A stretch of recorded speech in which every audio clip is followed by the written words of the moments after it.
And we are live in the beautiful heart of Atlanta, Georgia at the OTE Arena for the OTE Combine fueled by Gatorade. We have some of the best high school players in the country all competing to earn the spot of the next level, whether it be college, NBA, all the scouts are in the building right now, and I could not be more excited to bring it to you. It is your boy, Snapper Jones, and I'm joined by the OTE alum himself, Don Barlow. What's going on, bro?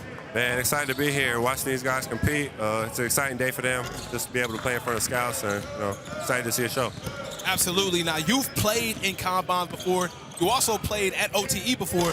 Talk to me about what might be going on through the minds of a lot of these athletes in front of this big moment. Yeah, you can't let the moment eat you up. At the end of the day, it's just basketball. You know, you're working out, you're competing with your teammates and your guys, but you also have to subconsciously think that there are decision makers here that can have an impact to change your life. Absolutely. As you mentioned it, there are a lot of scouts and GMs as we speak. Think about every high major Division I scout in the building. We even got some of the best representatives of NBA teams in the building. So literally a call, a conversation can change your life. And hey, this is what it's all about right here, bro. Yes, sir, man. You know, all these scouts here, watch them. They've seen these guys film, and they're excited to see what they, them in person. Absolutely. Now, we looking over here at Group 2. A lot of the guards here at OTE working out. And I think guard play has always been important here. We always had good guards, whether Manny Nassar, Rob Dillingham. It's always good guards, Jay Mart. What do you look to see as a guard when you're playing with a guard? What are you looking at?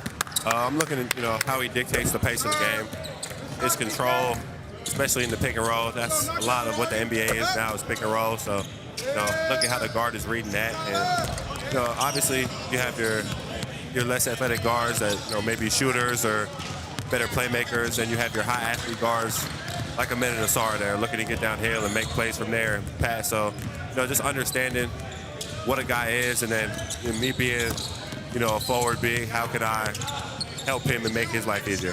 Absolutely. So the guard list that we have right now in the skills workout, we got Wei Zhao. He's played in Italy Division I, and I think he's a baller, 5'11", but don't let the size fool you. He's very skilled. We also got Micah Tucker, the fan favorite Romello Hill, who I'm expecting a big year from. He played RWE last year. A lot of players playing in front of him, but he's going to get an opportunity to really make his mark. Taylon Kinney, who I'm sure you heard a lot about, he is one of the best guards in the country, not to mention Jasper Johnson. He's already committed to Kentucky. He's one of the best players here. Tyler Jackson, and, of course, Amari. It's jam-packed here at the guard position. Yeah, very good group of guys. Right now they're just kind of getting into some shots off live reads and doing a very good job at it. Footwork looks good, shot looks good, and they're handling the playing with pace in that pick and roll. Now you play in the league. The league is all about spreading the floor. If you're a guard that can't shoot, it's almost impossible for you to play, bro. Very hard. I mean, I'm sure you guys have seen certain guards or certain players basically be out of the league because they can't shoot. Very difficult. Crazy. Yeah, it's a lot of talented players too. So you got to be able to shoot that floor, especially as an undersized guard. Romello is a little bit smaller, so he's going to really have to be able to shoot the basketball, which he's doing a good job with today. Now, what do you see is like the key to playing at the next level? We talked about this off cam, but talent not only going to get you so far. Because once you get to college playing with Division I players or even the NBA, everybody is talented. I think it's the intangibles, right, Don? For sure. Definitely intangibles. A lot of these scouts are looking at how well, especially at the guard position, how well they can get instruction and then follow it. You have to be able to be coachable. And if you're not coachable, it's just too much of a hassle to get you on the court. And, work ethic also has to follow. These guys are going to be putting in great work today, but not just today. What do the hours look like when people aren't watching? And that's something that you're known for, right? Like, you're literally known for being the first one in, the last one to leave. And a lot of people would think that that's what ultimately allowed you to get to the NBA. Right now, currently playing for the Atlanta Hawks. And you put the work in. Yeah, no, you got to take pride in that. Being the hardest worker, when I was here, a lot of the guys, me and them, we would compete or stuff like that. Me and Manny Nassar, be in the gym, non-stop, just trying to see who can get the most hours in, who can get the most work in. So that was fun, just being able to compete like that. But there's a sense of pride you have to take in working in basketball and understanding that these might be your teammates, but when you're looking to get college offers and potentially be an NBA draft pick someday, you have to work extremely hard. Knock it down anyway. And, of course, we got skills trainers, some of the best, just like the players. We got Chris Foss, who just training these guards to be better, these players to, understand what it's like to get shots, get extra reps, because it's not just about the work that you put in the gym, but it's afterwards, right? Yeah. Like you talk to the guys, right? He works for RWE mainly, and RWE has produced a lot of good guards. And he's been here every step of the way helping these guys get better. Is there any coach or any skills trainer that you've worked with that helped you sell your game in particular? Yeah, so I worked with Pat wide Wynn. base, He's with the City Reapers now. Rick, you need to come my way, Frazier. He was my Terrible assistant guy, coach. by the way. Terrible guy. He's actually right here. Terrible guy. He was our assistant when I was here. So they did a great job on just, my development as a whole. I was with Ryan Gomes too, who's now with Portland. Ryan Gomes, yeah, that was my guy. So he was great. But yeah, they've all specialized in different things and have different approaches to the work that you're going to be putting in on the court. But all great. All the top guys are here. So if you want to get work in, you have every opportunity to do so. I talked to a lot of OTE players last year, the year before that, when these scouts come out. Can you talk to me about how the game that you grew up playing, that you play every day, you can overthink it when these scouts are out here. The easy shots seem impossible sometimes, and you can get in your head after a few misses. What do you have to think in your mentality to just understand that it's okay, just play the game? When you're here in these situations, what I like to do is just think I'm in an empty gym. Nobody's here, I'm just working on my game. Because if you overthink it, you're not gonna come in here and make every shot if you don't do that by yourself. You can't overthink the process. The work that you put in before this is kind of going to determine how you do today. So you just got to be ready to do what you do. You can't overcomplicate it though, man. Makes it too difficult. Absolutely, man. And one thing about OTE, every year the players get better and better. And this year we have a lot of talent, and I can't wait for the season to actually start. But this is a great way of just looking and seeing who has been putting that work over the summer. What do you think some of these coaches are looking at? You play at the highest level of basketball. So in the coach's mind, when they're looking at all these players play, is it intangibles? Is it who holding their head down after a miss? Or is it more about performance? Yeah, if you're coming in to the game and you shooting 50% from three and you averaging 30 a game and guarding, that's obviously going to get you scouted. But it's the little things as well. You have to be coachable. You have to have hard work ethic. You have to be able to guard multiple positions. And you have to be a leader. I think a lot of these scouts are looking for a guy, especially once the 3-on-3 and 5-on-5 start. So who's going to be coming in here and compete and getting their group ready and getting into actions and sets, all that kind of stuff. And of course, we got the legendary Coach Doug Martin with us today. Hey, you won a championship here. You know what I'm saying? The Reapers are looking good. We got a lot of the guards out here. Who do you see in the gym putting in the work after the hours? Who do you think gonna shine bright today? Yeah, I think one of the things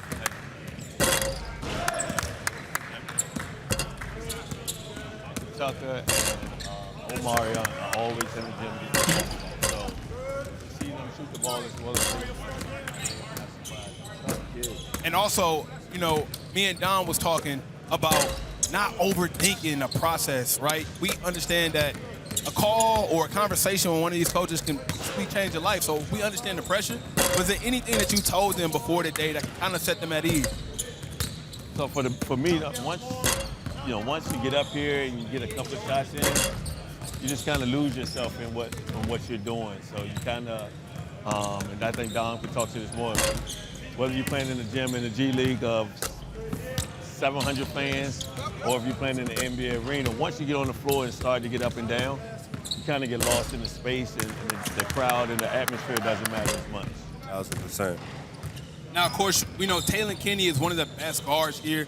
What are you looking forward to in his game, man? How you going to guard him, man? Because you're going to be going crazy this year. I know you got some defensive schemes. You might put Mario on him early, but he's a complete guard. No, I'm a big fan of. He's coming to the gym and he's worked, he's asked questions, he wants to get better. But when I see him, we got a plan for him. Wait. Why you looking at me when Dom, you see that though? Yeah. What I actually got a question for you, Coach. So when you're evaluating your guard talent, what are some non-negotiables that your guards need to have in order to play for you? You can't turn the ball over, first and foremost. You can't turn the ball over because if you're giving up possession, the other guy's gonna turn the ball over. I can't have my point guard giving away possessions. The second thing is you got to be a high-level communicator. No disrespect to you, Don, but I think when guys get over like 6'5", 6'6", the understanding of the game isn't always as great. So the point guards have to, talk to those guys in a way that they can understand. But to be honest with you, I just think, just being a high-level communicator is what translates no matter what level you're playing at. Absolutely.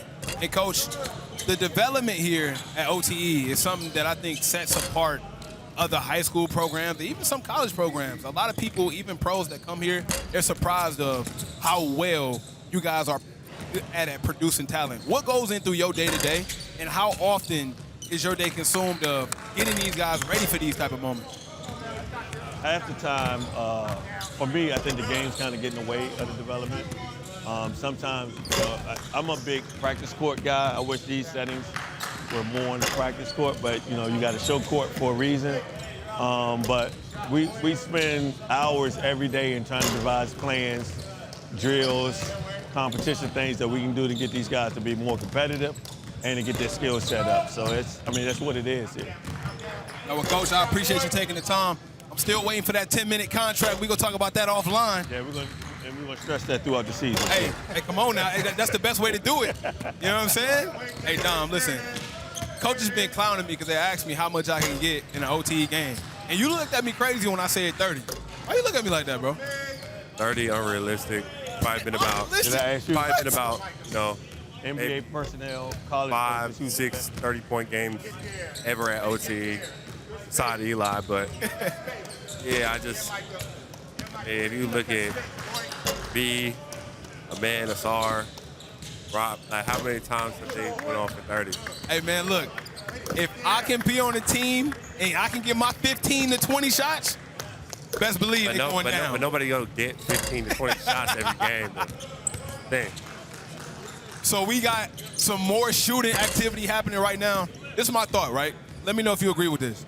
If you can't shoot, I believe that shooting is the easiest skill to get better at because it's muscle memory. I believe the more reps you get, the better shooter you get. You agree or disagree? Because it's hard to teach somebody how to jump higher, right? It's hard to teach somebody how to be more athletic, but shooting is more muscle memory and just work ethic. For sure. I slightly agree. I think there are some genetics that come into play. Certain guys see the rim differently. Certain people have better hand-eye coordination, so I think that kind of comes into an effect when it comes to shooting. But it's definitely a skill that you can learn. It just takes reps. So I would say, yeah, I would agree on that statement. But you do have to be able to shoot in today's game. All right. So speaking of shooting, you play with one of the best shooters in the league, Trae Young. Give me a crazy Trae Young story. Maybe you've seen him go like 20 for 20, or maybe you've seen him shoot some of those deep threes in practice. Like, how is his shooting level so crazy? Yeah, I mean, I've only gotten there probably about a month ago. But yeah, just in practice and pickup, he'll catch the ball. We call it the 4-point line, which is like where the hash is kind of on this court. And he'll pull just so casually. Threes off the glass, one leg, all that.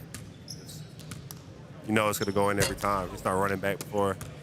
So, yeah, it's been kind of crazy seeing, him as a player overall. And I'm excited for where our team's going to go to. So, yeah, but, he's definitely had moments where I was like, damn.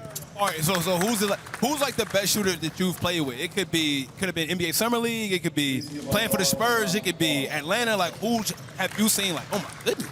I think Trae is probably the best shooter I've seen off the bounce. Devin Vassell is probably the best mid-range shooter that I've played with. And then Doug McDermott running off the range. Yeah, come on, man. Creighton legend, best, right? Three-point shooter, movement three-point shooter I've seen. So you have a bunch of different guys that shoot the basketball differently, but all great. Let's take a look at some of your highlights here at OTE, because you were a bucket averaging about 15 of them things. So it's crazy for me to say I averaged a 30-piece when you averaged 15, about 6 boards. Talk to me about how fun it was playing here. Yeah, it was cool. It being a first year for everybody, we were all kind of just learning each other and kind of what Overtime Elite was about as a whole. So I was, in my development, I kind of came in as like a 5, just doing a lot of my work in the dunker. But I mean, as you can see, extending my range out here, did a lot of playmaking. Corey really put faith in me, and he also told me that I had to be a leader in that aspect of being a secondary to third ball handler and guarding every position, which I did while I was here. So yeah, but it's kind of crazy seeing that. Yeah, bro. I mean, I don't know how often you look back at your highlights. I know a lot of people don't, but you was getting buckets. Nah. I'm gonna be honest. I watch my highlights all the time. All right, so I talked to some NBA guys, and they say whenever they're in a slump, whenever they're not playing well, they like to go back and look at like high school, college highlights. Is that true? Yeah, that's great. That's a great strategy, to use.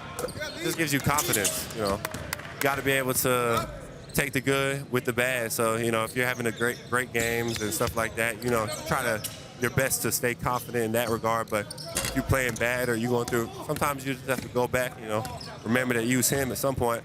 Hey, look, man, when I'm playing bad, I go back to my church league tape when I was averaging 60, all right? 60, I'm a church league legend. Yeah. Hey, man, we got group 3 right now, a lot of wing players, off-ball players. We got Parker Robinson, who really made a big splash when he was able to go to Germany and play overseas. I feel like the confidence that he's got from that experience is going to show this year. Adam Omidouche, a.k.a. AO, in my opinion, might be first team All-OTE this year.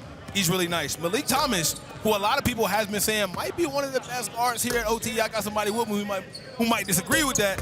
Of course, we got Jaden Wilkins, next up award winner, one of the best shooters here, Akai Fleming, who's headed to Georgia Tech, Georgia kid born and raised, and of course, Jeremiah Famwina. So it's a lot of good wing players here.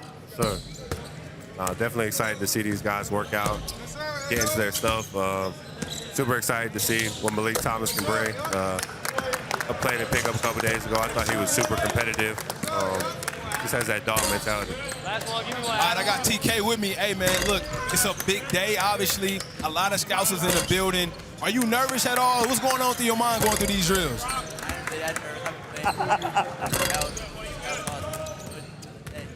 So you just, hey, Dom, he calm, cool, and collected. Yeah, that's how you got to be. What's like the focus coming out here to try to turn some heads or just get a little bit more attention? Playing the right way. Playing good basketball. Anything in particular like you focused on this summer to get better and try to add to your game coming here to OTE? It's your first year. Getting stronger, that's it. I think the development here, as Dom can speak to, if you take every opportunity, whether it's the weight room, getting late work like Dom talked to you guys about, I've seen a lot of players come in and extremely better on the back end. Anything specifically like handle, jump shot, or anything? I'm definitely getting stronger, being able to play the right way and spacing. They teach a lot about spacing. So what's like one thing that you want to show scouts today that you feel like they don't know about you? Point guard that can shoot. I didn't really see that over the summer. All right, man, I'm going to let you go. I know you got to focus and lock in. Go ahead and do your thing. I'm looking forward to seeing him play. He's going to be with RWE this year. He was actually the first person taken off the board at the OTE draft. And I know Cam Wilder was extremely excited when they was able to get him. Hey, these boys getting active, though. They getting on that rim. Yeah, they getting on there, man. Super. I think this is the best athlete group so far. These guys are high flyers. They get downhill. So they playing on the wing. Got to be able to get to the rim. So I think this is where you're going to see a lot of the best athletes. And speaking about getting on that rim, we got one of the highest flying young bulls in the entire combine. My boy Romello. Hey, Mello, listen, man. You are indeed a fan favorite here at OTE. Of course, everybody's been watching you, following you. You even got your own series. Is it at all a little bit nervous out here playing in front of all these scouts? Not at all. Not at all. I'm really confident, honestly. I can come out here, do what I do, show them what I can do. So I'm really confident in my ability. Anything in particular like you worked on this summer? Obviously, playing for RWE, so many D1 guards, NBA guys. Now, this year, I think you're going to get a lot of opportunity. I know you knew that going into the summer. So what did you work on in particular? Everything. I got my shooting better, got my pace right, all that, ball handling, all that defense. I really worked on defense this summer, too, because that's a big thing coming into the season. So everything, really. And also, you play with Coach Frazier, right? Everybody loves Coach Frazier. I asked 100 kids if you could play for anybody, they say Coach Frazier. What is it about him that allows him to relate to kids and be able to connect on that level? His passion for the game. He's going to push you to go hard at all times, but he's also going to show the love that you need as a coach. So, coach, great guy. Love being with him. What's going to be the #1 reason you get on the court and stay on the court this year? Defense, picking up 94 feet. You on that? Yeah, you trying to pick up. All right, man, I'm going to let you go, bro. I know you got to lock in. Good luck, though. Do your thing. Man, I'm excited to see what Romelo give us this year. I know last year I was waiting for a fast break opportunity for him to just take off. The moment he get a fast break and he actually slam it, it's going up, bro. Yeah, high flyer. You know the fans definitely come here and want to see that. So. The fact that he can get up there, we laugh at this. The first time I seen Romelo here, I thought he was somebody's little brother shooting around. For real. Look, they had hoodies on, sweatpants. He was just shooting in the dark gym. I'm like, okay, somebody brought their little brother. Yeah. When I seen him in a jersey, I said, nah. He catching lobs. He got a handle. And he's one of the most exciting players here to watch, man. So I'm excited to see him play. Now, this class that we got right here, this group that we got right here, we got Akai Fleming. He's going to be headed to Georgia Tech. He's from Georgia. I think you get like an extra confidence boost playing in your backyard. He's not one of the guys that had to go away from home to play at this level. Yeah, I think that's going to be great for his mental as a whole. A lot of these guys probably go get homesick during the year or try to have relatives and family come out just to be around them, just to get a sense of home. He doesn't have that problem. He gets to he live right at the crib. He could probably walk over. No, for sure. And on the other end, we got Malik Thomas, who from Pittsburgh, hard-nosed kid. He's going to be playing with the City Reapers along the Defensive Player of the Year, Amari Evans. They're both from Pittsburgh.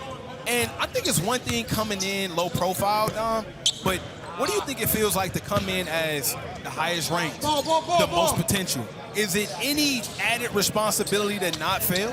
I think it's great when everything's going right because it's going to be about you a lot. You're going to be the primary focal point. But when it's not going great, I think that's the hardest position to be in. You just kind of looking to maintain where you're at and, keep your ranking instead of just working on getting better. So definitely a nervous element from that standpoint. Absolutely, and you can see these guys are going full throttle. They sweating. Every time we get somebody over here, they pouring in sweat. Yeah. You know that they know that the moment is big and they not walking through these drills. For sure, for sure. But no, I'm very excited to watch Malik today. I just think he's a dog, man. You can see it in his eyes. He's just super locked in, 24/7. All the coaches say his work ethic is unbelievable. He's been extremely coachable coming here so far, and that's probably kind of difficult with some of these kids coming in now as 5 stars, and all the social media buzz. J-Mo, he's going baseline to have his head now. on and know exactly what he wants in his basketball career. Absolutely. Now you being down the street now, you were in San Antonio, now you're in Atlanta. I know you probably going to be popping up to a few games here and there whenever you guys not playing. Anybody specifically you can't wait to see in the season? Like, I want to see how he plays, or I want to see how he plays. Yeah, well, Malik, obviously. Amari Evans, another guy, competitor. Hopefully Pitt University in the building so they can sign and seal that because my guys need a guy like Amari Evans. Yeah, Jasper Johnson. The shot, bro. Yeah, they are locked in. I jinxed him. But Jasper Johnson, another one. Kind of came in as a high kind of player. Excited to see what he could do in his development. I think he could be a very big point guard at the college level. And Bryson Tiller. Hold on. What'd you say? He helped work on your post. Yeah. That's the Damian Wilkins with the quick walkthrough real quick. Okay. What's doing, man? Hey, man, shout out to Damian Wilkins. He's been at the helm of a lot of good things happening at OTE, working with the kids, and he's played at the professional level, so he's been able to give amazing advice and just not only be a father figure to some, but just a great mentor, somebody that's been there. But we also seen him get on that rim once again. You're right, this might be the most athletic group. For sure.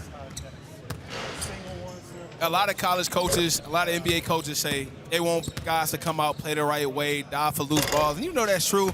They trying to see somebody cock back, put that thing between it. Yeah. You know, bro. Yeah, everybody want to see the intangible stuff, but at the end of the day, sometimes they want to see buckets. And, these guys, shooting the ball the way that they are and getting downhill. I think no college coach in America will say no to an efficient 25-point per game scorer. Absolutely, and a man that's been able to coach NBA guys, college guys, pretty much every level is Coach Frazier. I'm with him right now. Coach Frazier, what is it like being out here again another year, seeing a lot of these players compete for a position for the next level and to also help with that growth in each individual player? I think the biggest thing that we do is we focus on the development. Being able to coach guys is one thing, but being able to development is a total different mindset. Still remember when Dom was coming through here talking about him being a 3-and-D guy, and things that he needed to do to get himself in position to play at the next level. And that's all we can do is try to take them to a place they can't take themselves. So that's why we're here. I know I talked to Dom personally, and I asked him who here did he work with to help him get better, and you was one of the names. So obviously seeing him go to the league, excelling, what's some of the stuff that you remember, the work ethic that I hear about? Anything particular that you remember working with Dom here? Man, every day this guy shows up. He shows up every single day, put in the work. We said, get your feet spread out to do this, he does it. We say do this, he does it. So there was never any debate on what I should do. He took in the information, it worked. And every guy that comes here, if they do it, the work pays off. The work works is what we say. Absolutely.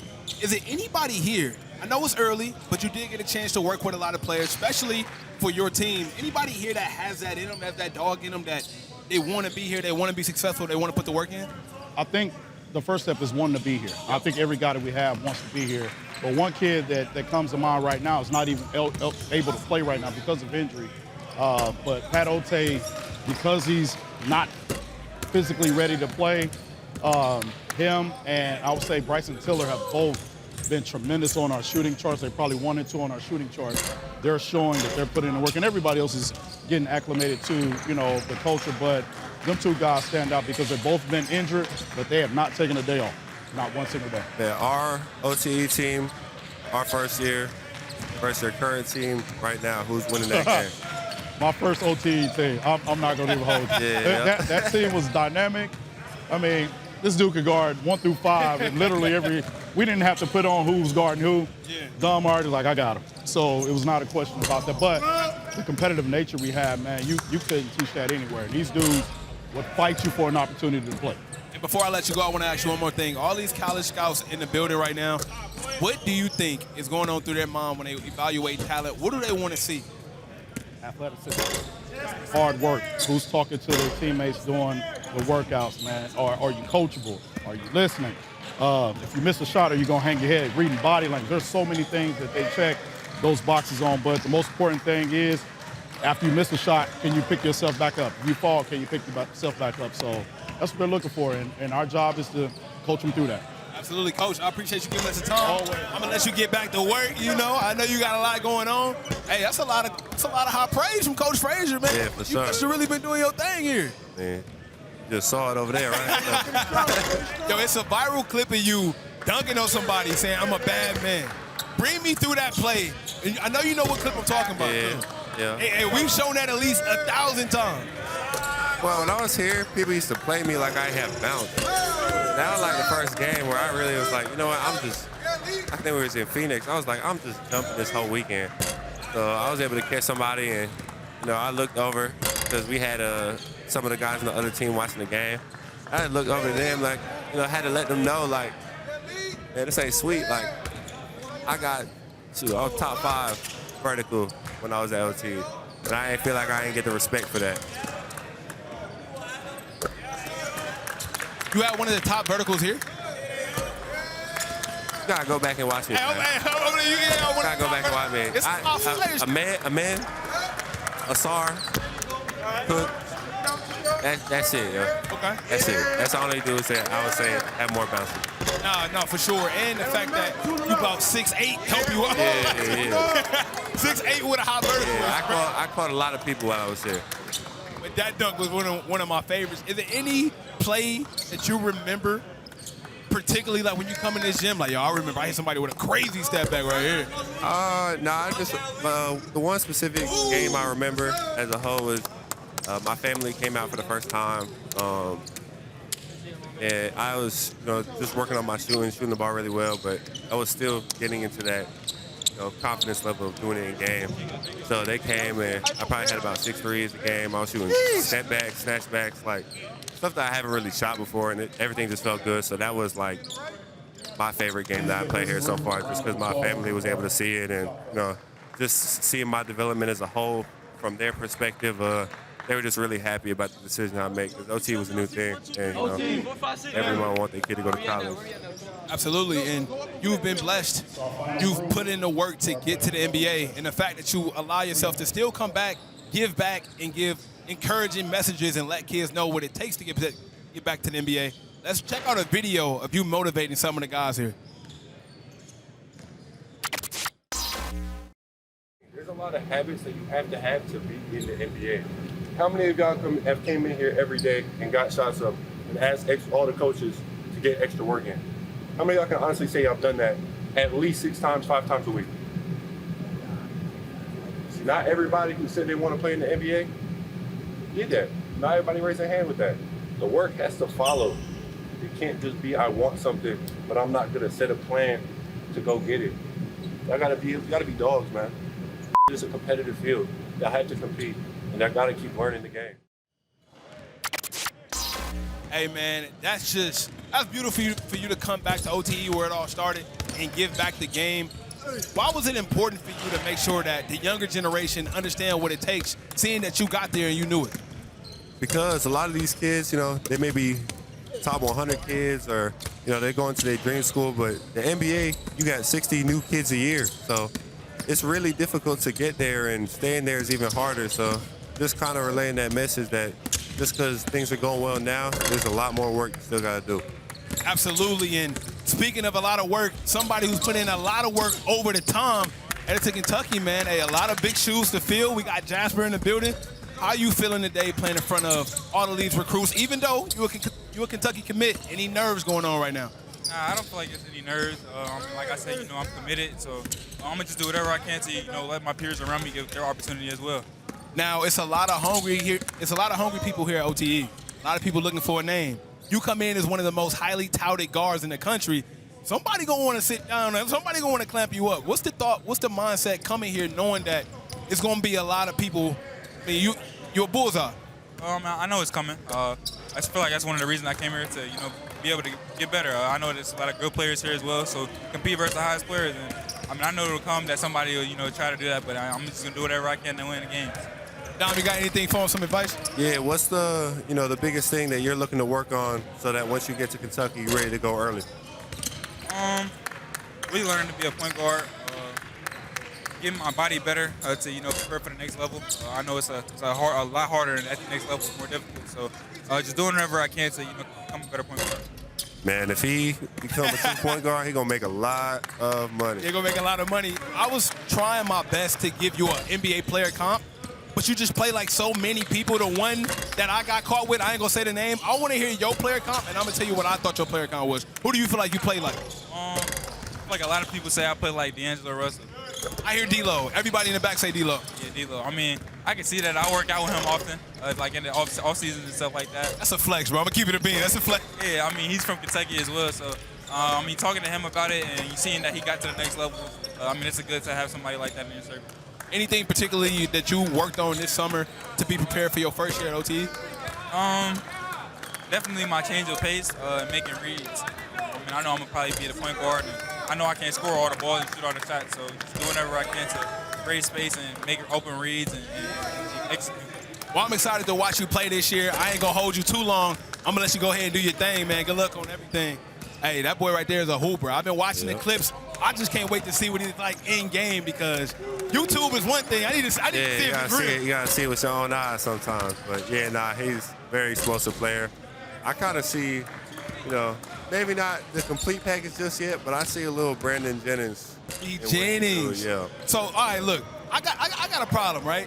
Just because he's lefty don't mean we got to only for sure. Side. But I'm talking more so from the herky jerky. He do a lot of the step backs. B. Jennings was an athlete. What up, man? Speaking of athletes, we got one of the best athletes in the entire Combine. Malik, it's a lot of stuff going on right now. It's a lot of scouts in the building. It's a high pressurized moment. I'm looking at you, bro. You don't seem phased. You got this NBA young boy energy right now, and I like it, bro. What's going on right now? I would just say, like, for the most part right now, it's time to take advantage of the opportunity. It's a lot of coaches out here. It's a lot of NBA college personnel, so it's just time to show out and show them what I got. Ain't no time to freeze up, have no feelings, no emotions, just do what I always do. Absolutely. I talked to Jasper, and I was pretty much talking to him about coming into OTE being one of the highly touted players. It's a lot of players here looking to make a name, getting an opportunity. What went on through your mind when you came here knowing that you're going to be a bullseye? Somebody going to want to make their name off of you, and it's not going to be a break. Every night you're going against another D1 player. What goes on through your mind when you make that decision to come here? I would just say, like, the thing that goes on my mind when I made the decision to come here, knowing it's a target on my back, knowing people is going to want my spot every night, is probably just knowing my mentality, knowing how far I want to take it. Like, there's no breaks, there's no stops. I know somebody's going to be coming after me every game. It's just, how do I react to that? What do I do more than them to show every player in the country that is no getting my spot, just getting after it, basically just by getting after it.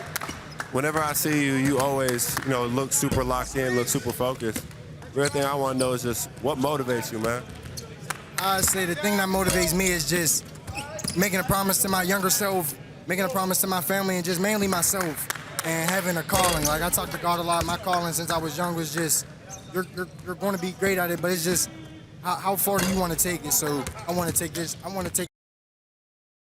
So it's just that, like, me wanting to make it to the top and creating a mark, leave a mark in basketball. Either one. I want to talk about before you leave, man. Pittsburgh is very important to you. How important is being able to put Pittsburgh on the map from a standpoint of they're known for football? You're a basketball player. You're and Amari both in the backcourt. It's a huge opportunity for y'all to put Pittsburgh on the map. Tell me about how important that is for you. And it's the most important. Like he said, Pittsburgh is known for football. So for me to mold basketball from it and have a lot of kids where I'm from coming up to me and just wanting to do what I'm doing, it's great. It feels amazing knowing I can bring people with me and motivate others, motivate a whole city or a whole state, Pennsylvania itself, just to inspire people to do what I'm doing. It's amazing. That's one of the reasons I never want to give it up. And I'm excited to watch you play, bro. I've seen all the clips, the highlights. I can't wait to see it up close. I'm going to let you go. Go ahead and lock in on the rest of the Combine, man. It's going to be a scary duo with him and Amari Evans being side by side. You mentioned Amari. You got both of these guys hard-nosed, super focused. One is an offensive juggernaut. The other one is probably the best wing defender in the country. I think they're going to repeat. I think the City Reapers going to repeat off that alone. Definitely the favorites right now. Just going back to Amari, his attention to detail and his day-to-day is exceptional for his age. I think he really understands what it takes to be a pro. He still has stuff he obviously has to work on, being such a young player, but the mindset is there. And once the skill and all the other stuff catch up, that's going to naturally happen. I think he's going to be a long-term NBA player. Absolutely. We're looking at Group 4 right now workout. We got Cole Grandison, of course, Amari Evans. We've talked about him. We got Keyshawn Fisher, who I think will turn a lot of heads here. And we got returning players, right? Samis Calderon showed a lot of potential last year for the Cohorts. He was able to stretch the floor, play well. Even coaches like Coach Frazier, they said they remind him a glimpse of Bradley Beal and Ray Allen. So he's one of those guys that I think can stretch the floor, shoot the ball well, and he could be a pro as well. And, of course, we got Marcus Gillespie. He was one of those guys that fought for this spot.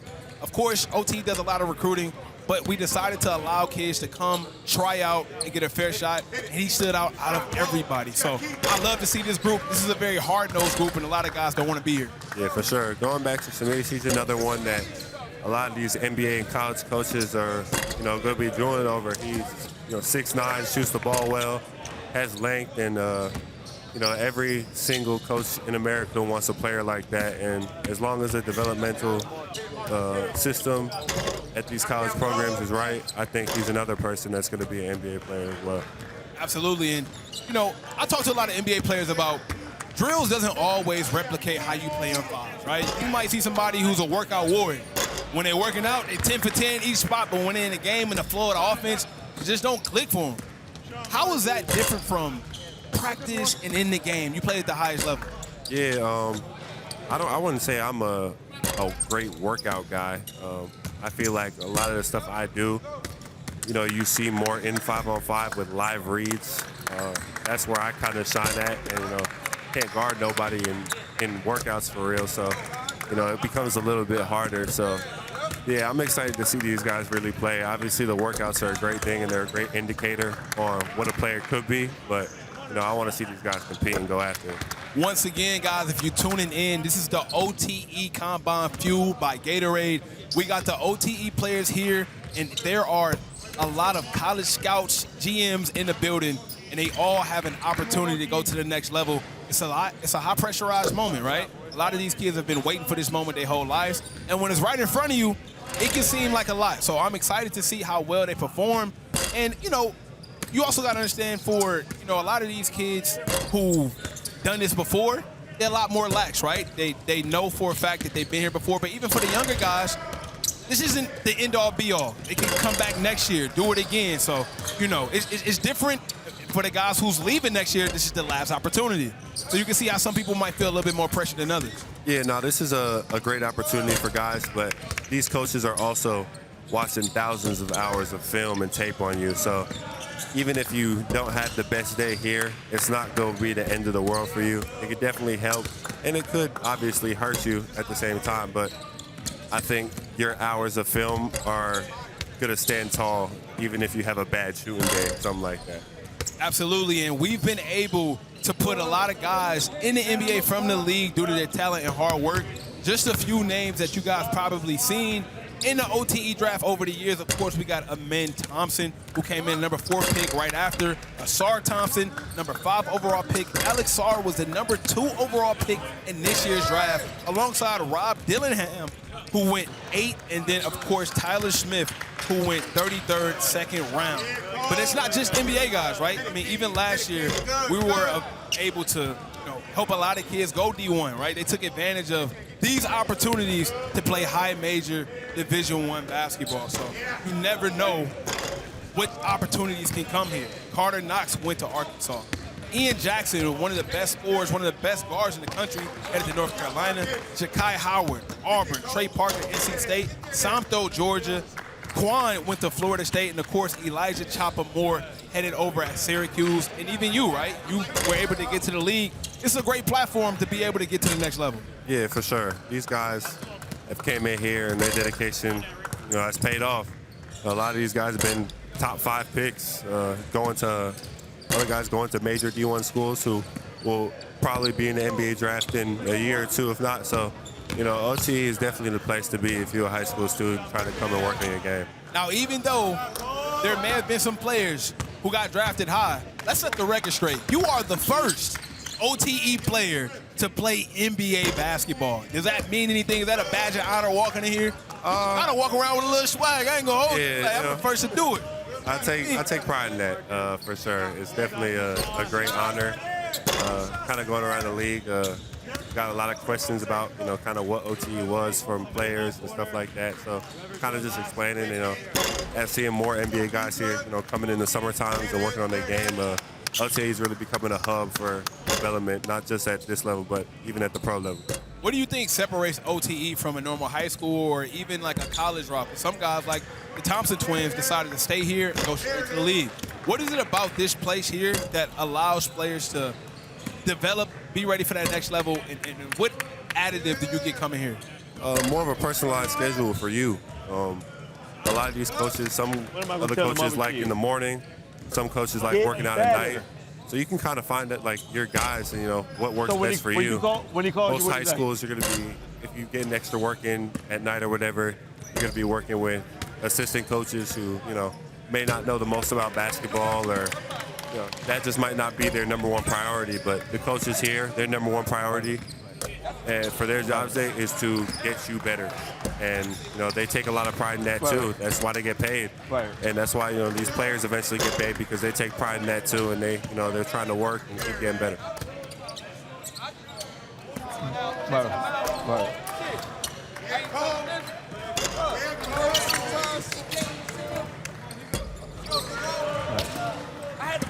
Yes, sir. Yo, the kid asked me this. I was like, yo, every time we went to this, I was like, man, every time I go to see this kid, yeah, boy, you know your man. I'm like, oh, shit. Don't let him be hurt and don't let him play bad. Yeah. Two in a row, Cole, 2 in a row. One more.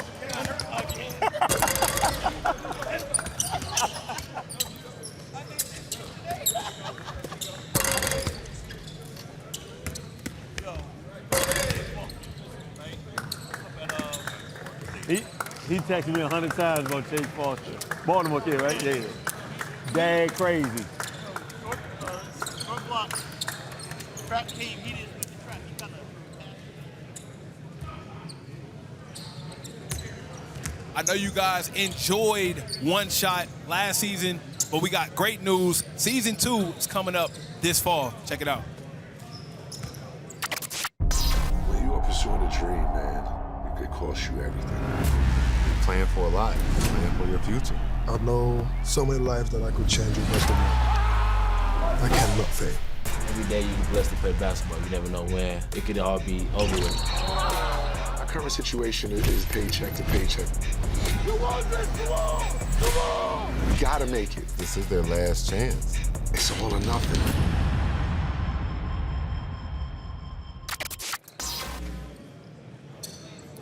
And welcome back to the OTE Combine, fueled by Gatorade. If you guys just seen, we do have season 2 of One Shot coming, and we got the star of One Shot with us right now, head of competition here at OTE. Dang, man, what's going on? D. Will. What's up? I'm ready for One Shot, too. Talk to me about it, right? What Ready can the fans expect from season 2 of One Shot? The same as, I'll say the same as last year in terms of, like, the story, right? Like, it's more than a sports story. It's more than a basketball story. It's a story of adversity. It's a story about overcoming challenges. It's a story about guys being uncomfortable and growing in that. And yeah, I'm doing a lot of talking in it, so I hope I got some, post the FaceTime this year. You're going to be all through that, sure. Big day today, man. You helped put this thing together, and more importantly, you've seen it grow over the years. So just tell the people how many college scouts and GMs we got in the building and the evolution over the years it took to get to this point. Yeah, I mean, we started out this thing, and Dom will tell you we didn't make a lot of friends publicly when we first started. But that's a testament to the people that work in this building and the guys that come in this building, right? Like, they worked their butt off, gave us some credibility. We continue to put a great product on the floor. We had guys like Dom representing us. And that gave us, again, a lot of credibility in the space. And now, as you can see, the building gets filled during these Combine days. We got about 60 to 70 scouts in here right now. Wow. Both college and NBA guys. So as long as they keep coming, it lets us know we're doing something right. Especially since we were talking, you said some GMs or some college guys run the entire staff here to watch. Yeah. That's crazy. Yeah. University of Georgia brought their whole staff. That means if they miss them, you better see it. Yeah. They definitely want eyes here. And then when you look at some of these schools, right, OT is almost beginning to be a powerhouse or just like a direct connection to a Georgia Tech or an Auburn or a Kentucky. It's almost like a direct pipeline because they see how much talent that we have here. Yeah, I mean, and then, for those guys, you don't have to go to 8 different schools to see 3 guys, right? Come here, one-stop shop. There's 30 guys you can look at, you can just pick from. I think that's a real convenience. And then, of course, you see some familiar faces here all the time. The Kentuckys, the Arkansas, the Georgia Techs, the Georgias, the Georgia States. All of those people come here all the time. They know this building better than we do. Right? And you know a lot of these players personally, right? You have that role here of just being more than over basketball. To a lot of these guys, you're a father figure, big brother, you do a lot in the building. What advice did you tell these kids about a big day like this, a life-changing opportunity, to kind of just make them relax and just remember it's the game that they love?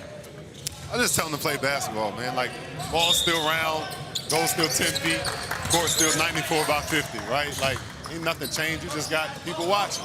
And if you've been working on your game, the repetition itself, the work itself gives you the confidence you need to come in here to relax and just trust that. Just trust your work.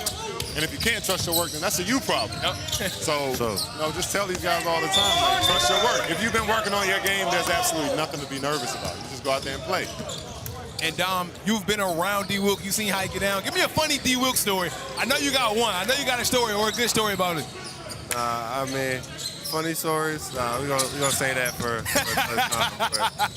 boy know the code. Yeah, he know. But Dame was just he was that big brother figure that you could look up to and just ask questions. Played 13 years in the league. I was trying to get there, and I'm very open and transparent about the questions I had, and he always answered, honestly, and told me what I had to get better at, and kind of just like you said, like the code and some of the stuff. So absolutely. No, and speaking of that too, if I can hitchhike on that. Dom and I, from the start of things, have had similar career paths. Like obviously high school, it was different for me than it was for him, but neither one of us got our name called. We wasn't able to really walk across the stage without work. The work you put in, the commitment to that work has kept him there. That's what kept me there. And for me, honestly, like, I just try to be honest with these dudes. Like, I don't want anything from them. I don't need anything from them. I just want to be honest and transparent with them. And obviously, we got a lot of college scouts, a lot of GMs in the building. You've been in this situation, right? You've been in the league. You know what these guys are looking for. What's something that you think you want to see some of the talent here show that they can do that can make them an asset to either a university or a professional basketball team? To keep it simple, right? Because everything that these NBA teams need, again, Dom can speak to that too, like, they have it. They have what they need in terms of their core. They just need people to complement that. And it's the same with college. For the most part, colleges have the guys that they know, or they're recruiting the guys that they know that's going to, carry the load offensively, for instance, right? What can you do to complement that? Can you guard? Can you rebound? Can you be a good teammate? Can you help the star guy be better? Those are the little things that, like, mean so much to these guys, these organizations, these scouts, because they already have, they need secretaries. They already have CEOs. Yep. You know what I mean? I like that. Yeah, they have the CEOs already. They need secretaries. They need guys who can just be a board member, right? Like, you got to be able to be a small particle first to become a part of the mass. I tell these guys that all the time. Like, Doug was just on our social media page talking about P.J. Tucker, a story we talk about all the time. A guy that's played, 16, 15 years in the NBA and probably take 2 shots a game, absolutely. If that. Absolutely. And probably more known for sneakers than he is. Absolutely. No, his game. Like, if we're being honest, and that's no disrespect to him, but he's made over $80 million playing basketball. It's like him, Jared Dudley, who stayed in that league just knowing role, personnel. I think just like being a good person in that situation, when you're a complimentary piece. I mean, you said Jared Dudley, now he's a coach in Dallas. Moving up that world, potentially could be working in the front office or whatever he wants to do. So, also being coachable isn't just being, it's also being likable. If you're likable, the team will keep you around. And I mean, my rookie year was Gorgie Gang. And he worked in front office now, the year after he retired, because he was just like, everybody loved him. So that's why one of the things you got to do is absolutely. We'll talk about it. Right now we doing some 3-on-3, 6 minute job, running clock, 12-second shot clock going by one of the twos, make it, take it. All shooting fouls equal 1 point, so we able to see some guys get after it. Hey, Dame, man, we appreciate you taking the time. Busiest man in the building, so I can't take too much of your time. I appreciate you kicking it with us, man, and talking to us. For sure. Hey, Dom, man, this is the part we've been waiting on. We want to see guys get after it, compete. The drill is officially over. Now we about to see who's actually been putting in the work when it matters, right? Definitely. So for me, 3-on-3 is now an Olympic sport because I think people also is understanding how important 3v3 is, right? Ball movement, making the right reads, and also having a little bit of space to go ISO if you need to. What can you see out of 1-on-1? Yeah, 3-on-3 is, super big. Hold on, coach. Yeah. I think 3-on-3 is like super big though. Just, it simplifies the spacing for you. When you have 2 extra guys on the court, it becomes a little bit more advanced, but this kind of teaches you basic principles and, stuff and actions that they're trying to run and stuff that they're trying to execute. Absolutely, and with us, we got one of the biggest heavy hitters in the game, the newest coach here at OTE, representing the Cold-Hearts. We got Coach Norm in the building. Hey, man, first year here coaching, a lot of talent. I know the coach has already been chatting at you. How are you liking being in the environment here at OTE for your first year? Man, it's been exciting so far. 2 weeks in, it's been a whirlwind. My head is spinning, so much going on, but everybody's been super receptive. and I'm enjoying it. I'm enjoying my time so far.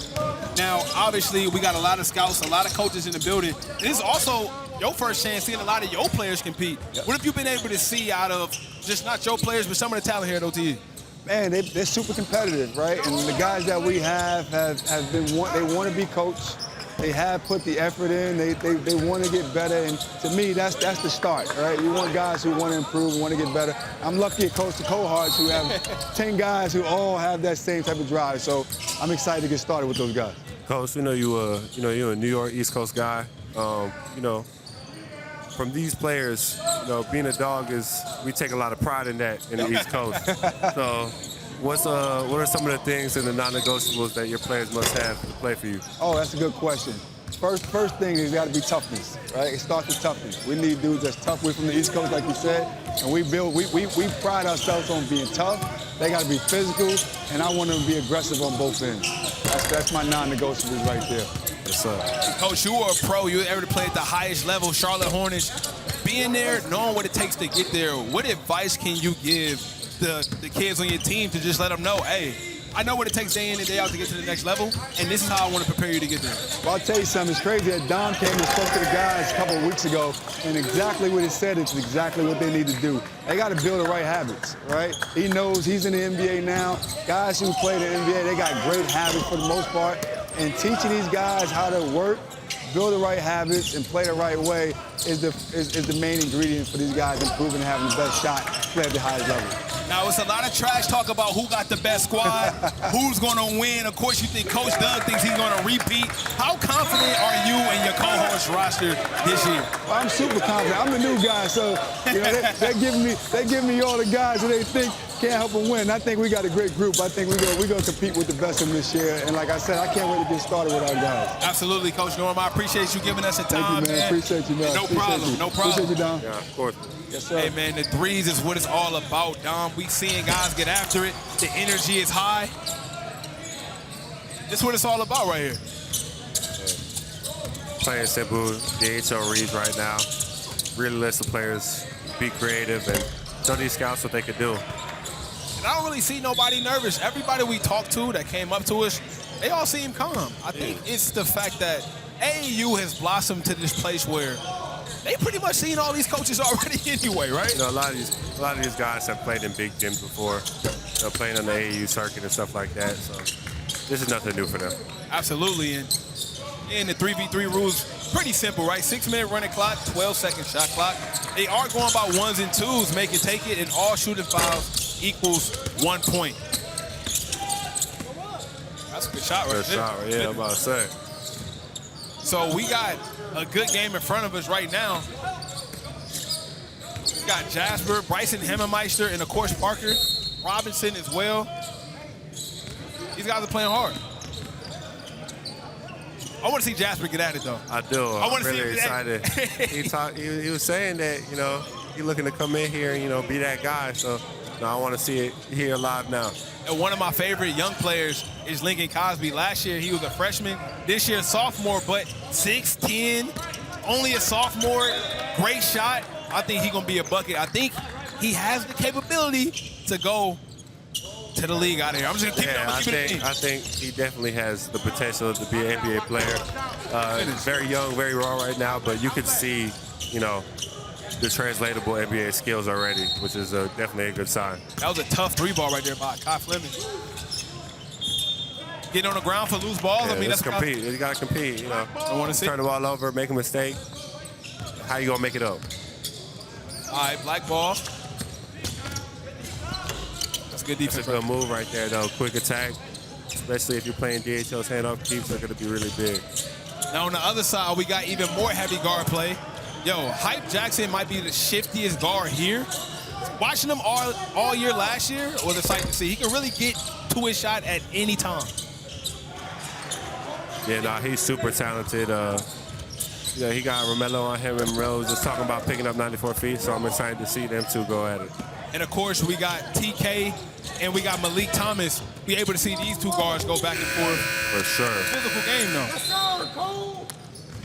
You see Malik right now even just talking, being that guy. A lot of these scouts are looking for who's going to bring that spark, who's going to bring the juice to the gym, man.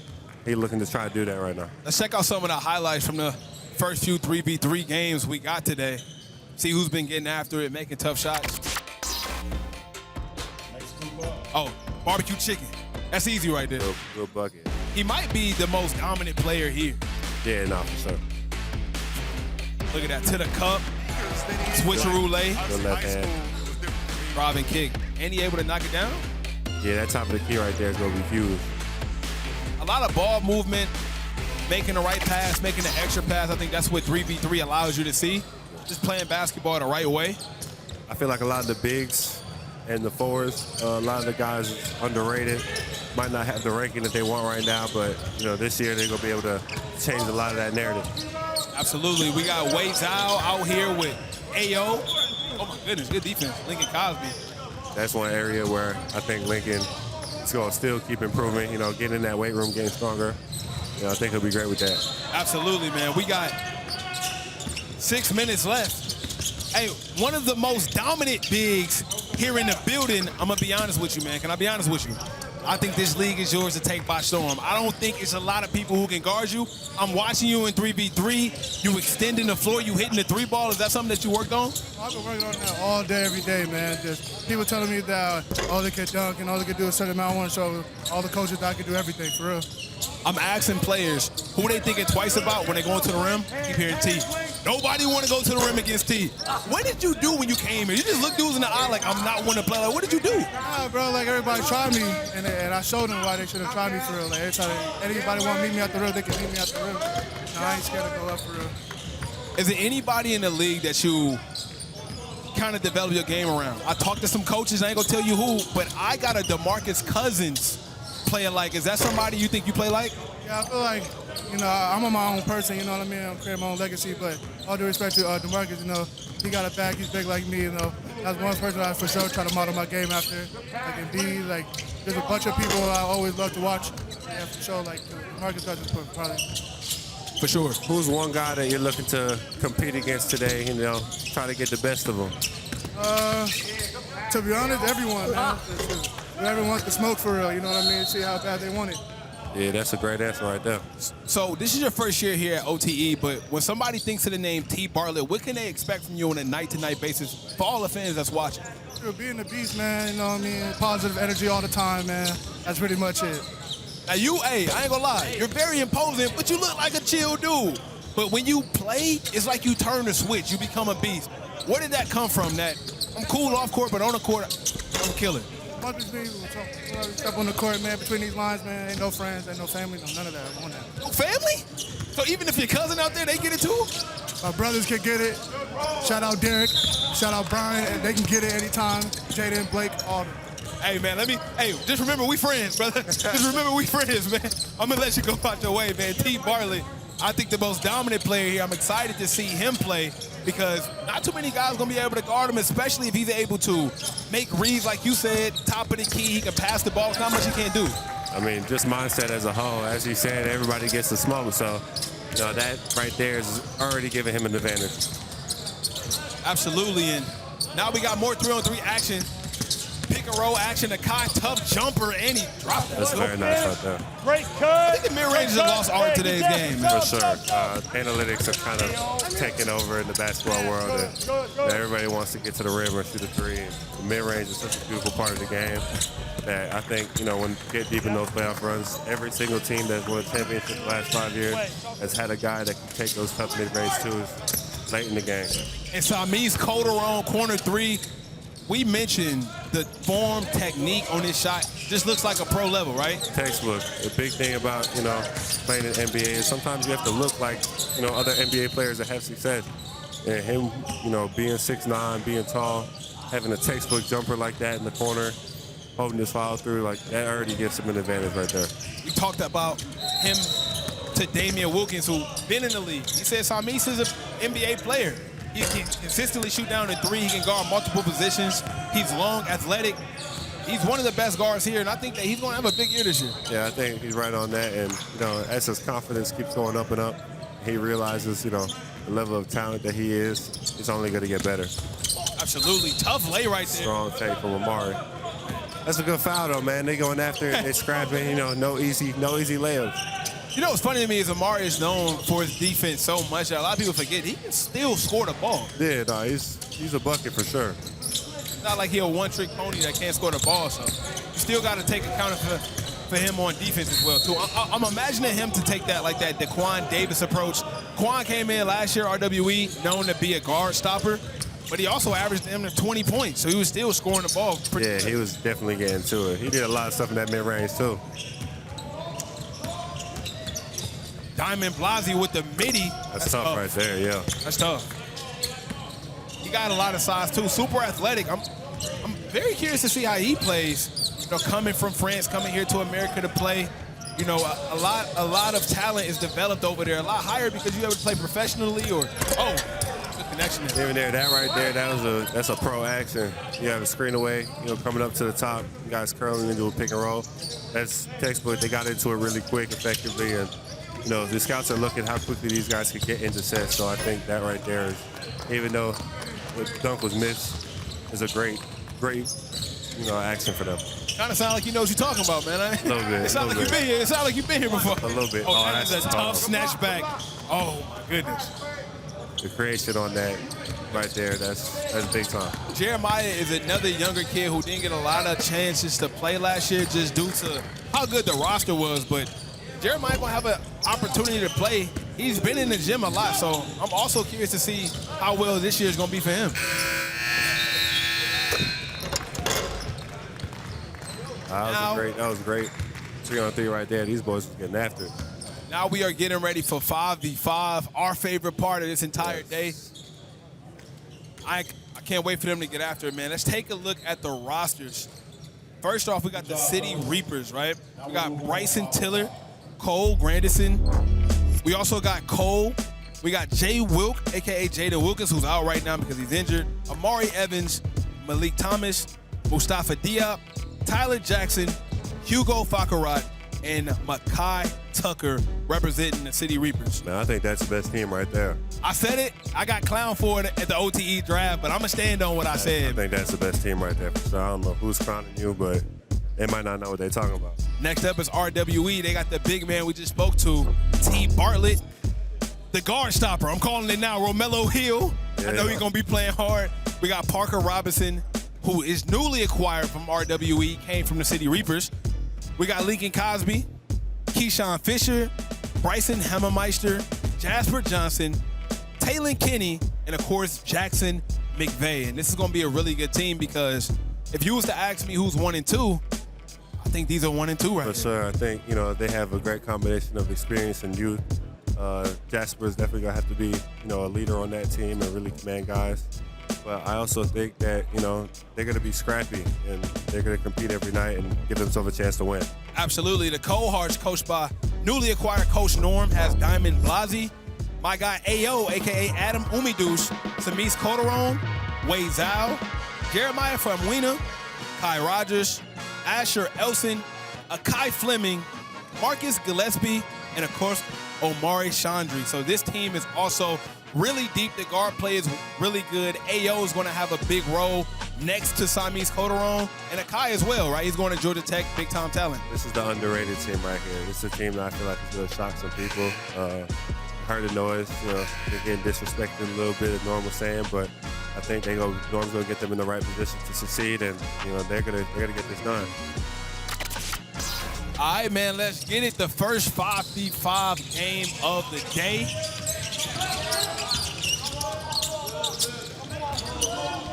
We got the City Reapers. I'm excited to see this team, man.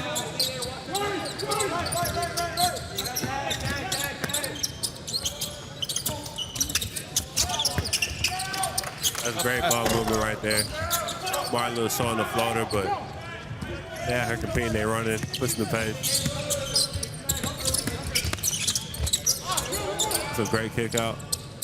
And the rules for the 5v5 game is pretty simple. 10-minute games, 24-second shot clock, resets to 14.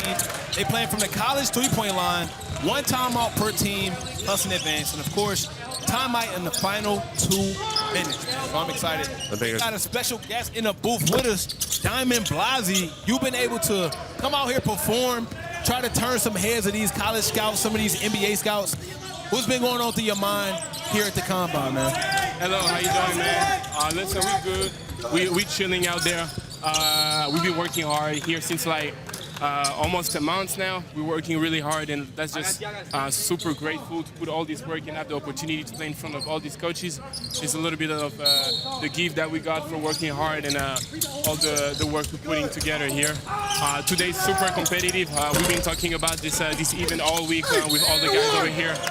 We all have some big goal and trying to go reach something, and that's an amazing opportunity for us to accomplish something like that.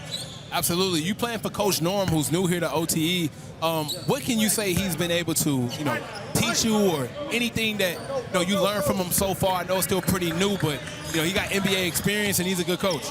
Actually, that man is a legend. He's been playing in the league for years, coaching in the league, also coaching at the college level. That man know what he's doing, and I would say the thing he's teaching me the most since we've been working together is the little details. He's been to the next level. He know what it takes to be a professional, and he just here and telling you what you have to do every time. The little detail that's going to make you turn into a good player to a professional player. So you're a super high-level athlete now. I've been seeing you get on the rim a little bit. In what ways are you trying to use your athleticism to help you on the court? Obviously, my athleticism is like the most thing you can remark on me. I'd like to develop, a good skill set that could help me use my athleticism to help on both of the side of the floor, which is offense or defense. I think I could be really versatile, playing like 2 to 4, even 5. I can guard everybody on the court, and I think my athleticism is the thing that helps me accomplish what I'm trying to do out there. With an opportunity like this, right, you got all of the talent in the world in front of all of these scouts. Are you nervous at all playing in front of all these opportunities? I would not say nervous. I feel like I'm concerned. I've been practicing all my life to accomplish and go to where I'm going right now. I don't feel the word nervous. I just feel like I'm ready to go. I want to go, and all those eyes on us here at overtime is just a blessing. I don't see it as a pressure or some stress. I see it like as an accomplishment, doing what I want in front of the people that need to see what I'm doing. What do you feel like the biggest difference is playing overseas and coming to America and playing a more Americanized game? I would say it's definitely physical. In Europe, we play a real more European style of basketball, really more a lot of plays, different type of accomplishment on the floor. Here it's really athletic. You don't see a lot of guards in Europe dunking like that, shooting and running fast like that. We're really more about the IQ basketball over there. And I feel like putting those two together, my European experience and my American experience right now there is going to help me to get to the next level. You got another player here from France as well, Hugo Facarat. What can you tell us about him? I've been knowing Hugo since a couple of years now. We used to play against each other in France. Hugo back in France is a really good prospect. Here too, as you can see right now on the floor, he's a player that's really versatile as well. 6'10", 6'11", can shoot, can dribble. He's a really good player, a really good talent from France as well. I'm going to be honest with you, man. You're on the Cohorts. A lot of people saying that is the weakest team in Atlanta, bro. I need to know what you feel about it. RWE, they saying stacked. They saying that the City Reaper stacked. How you feel about your team and your roster and chances? Nah, all that we spread about the pretty boy on the internet is bullcrap. We got a pretty tough team, really good players. I feel like we're going to compete this year. We got a pretty good group, and the coach is really paying attention for us to not stay in those little behavior. We're really practicing hard and even harder than the other team. So whatever people are saying or the other team are trying to make fun of us, we're just going to show out on the court who's good. Absolutely. And, playing here at OTE, it's not built for everybody. It's bigger lights, right? A lot more opportunities. Somehow I feel like you ready for it. You be so chill. I see you doing TikToks around the gym. You really be in your own world. I never really see you angry. You're always smiling. You look like a great teammate. I mean, talk about the light that you can bring to a dark room. You just look like a great teammate. I feel like as a player, I've been going through some really hard situation, trying to get to the point I want to go. Being here in OTE, as I said before, is a blessing. I'm just enjoying the process at this point. I'm really confident about myself. I believe in the player and the coaching staff around me. I know that if I put a good effort, I'm going to accomplish, so there is no reason to be mad or anything. I'm just working hard every day and trying to enjoy my process. Absolutely. Hey, Diamond, we appreciate you taking the time. We're going to let you get back out there so you can get ready to compete in this 5v5, man. Appreciate you, bro. I got you. Catch me on the court. All right, bro. I need a windmill on a fast break. I seen you do it already. I know you got it. Hey, man, I love to talk to a lot of the newer guys here at OTE because, you know, it's such a great thing seeing them play here for the first time and just seeing them get the acknowledgement and, you know, the exposure. They're playing real fast right now. They're getting up and down. Absolutely. Great take right there.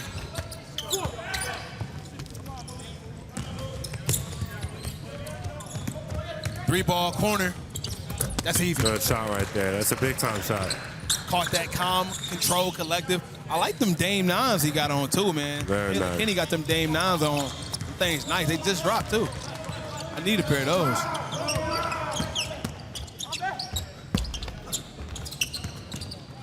Romello, fast break. Oh, that's the right idea, though. Right idea, yeah. Made the pass, yeah. Able to get it there.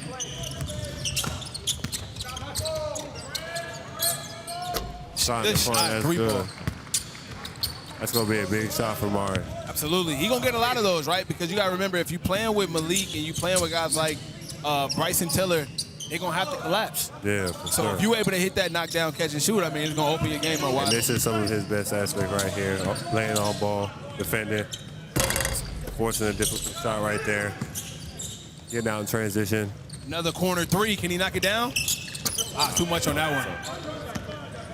Too much on that one. Good pass. Lincoln Cosby. I'm about to say, that's a foul. Yeah, that's a good move, though. What's going on?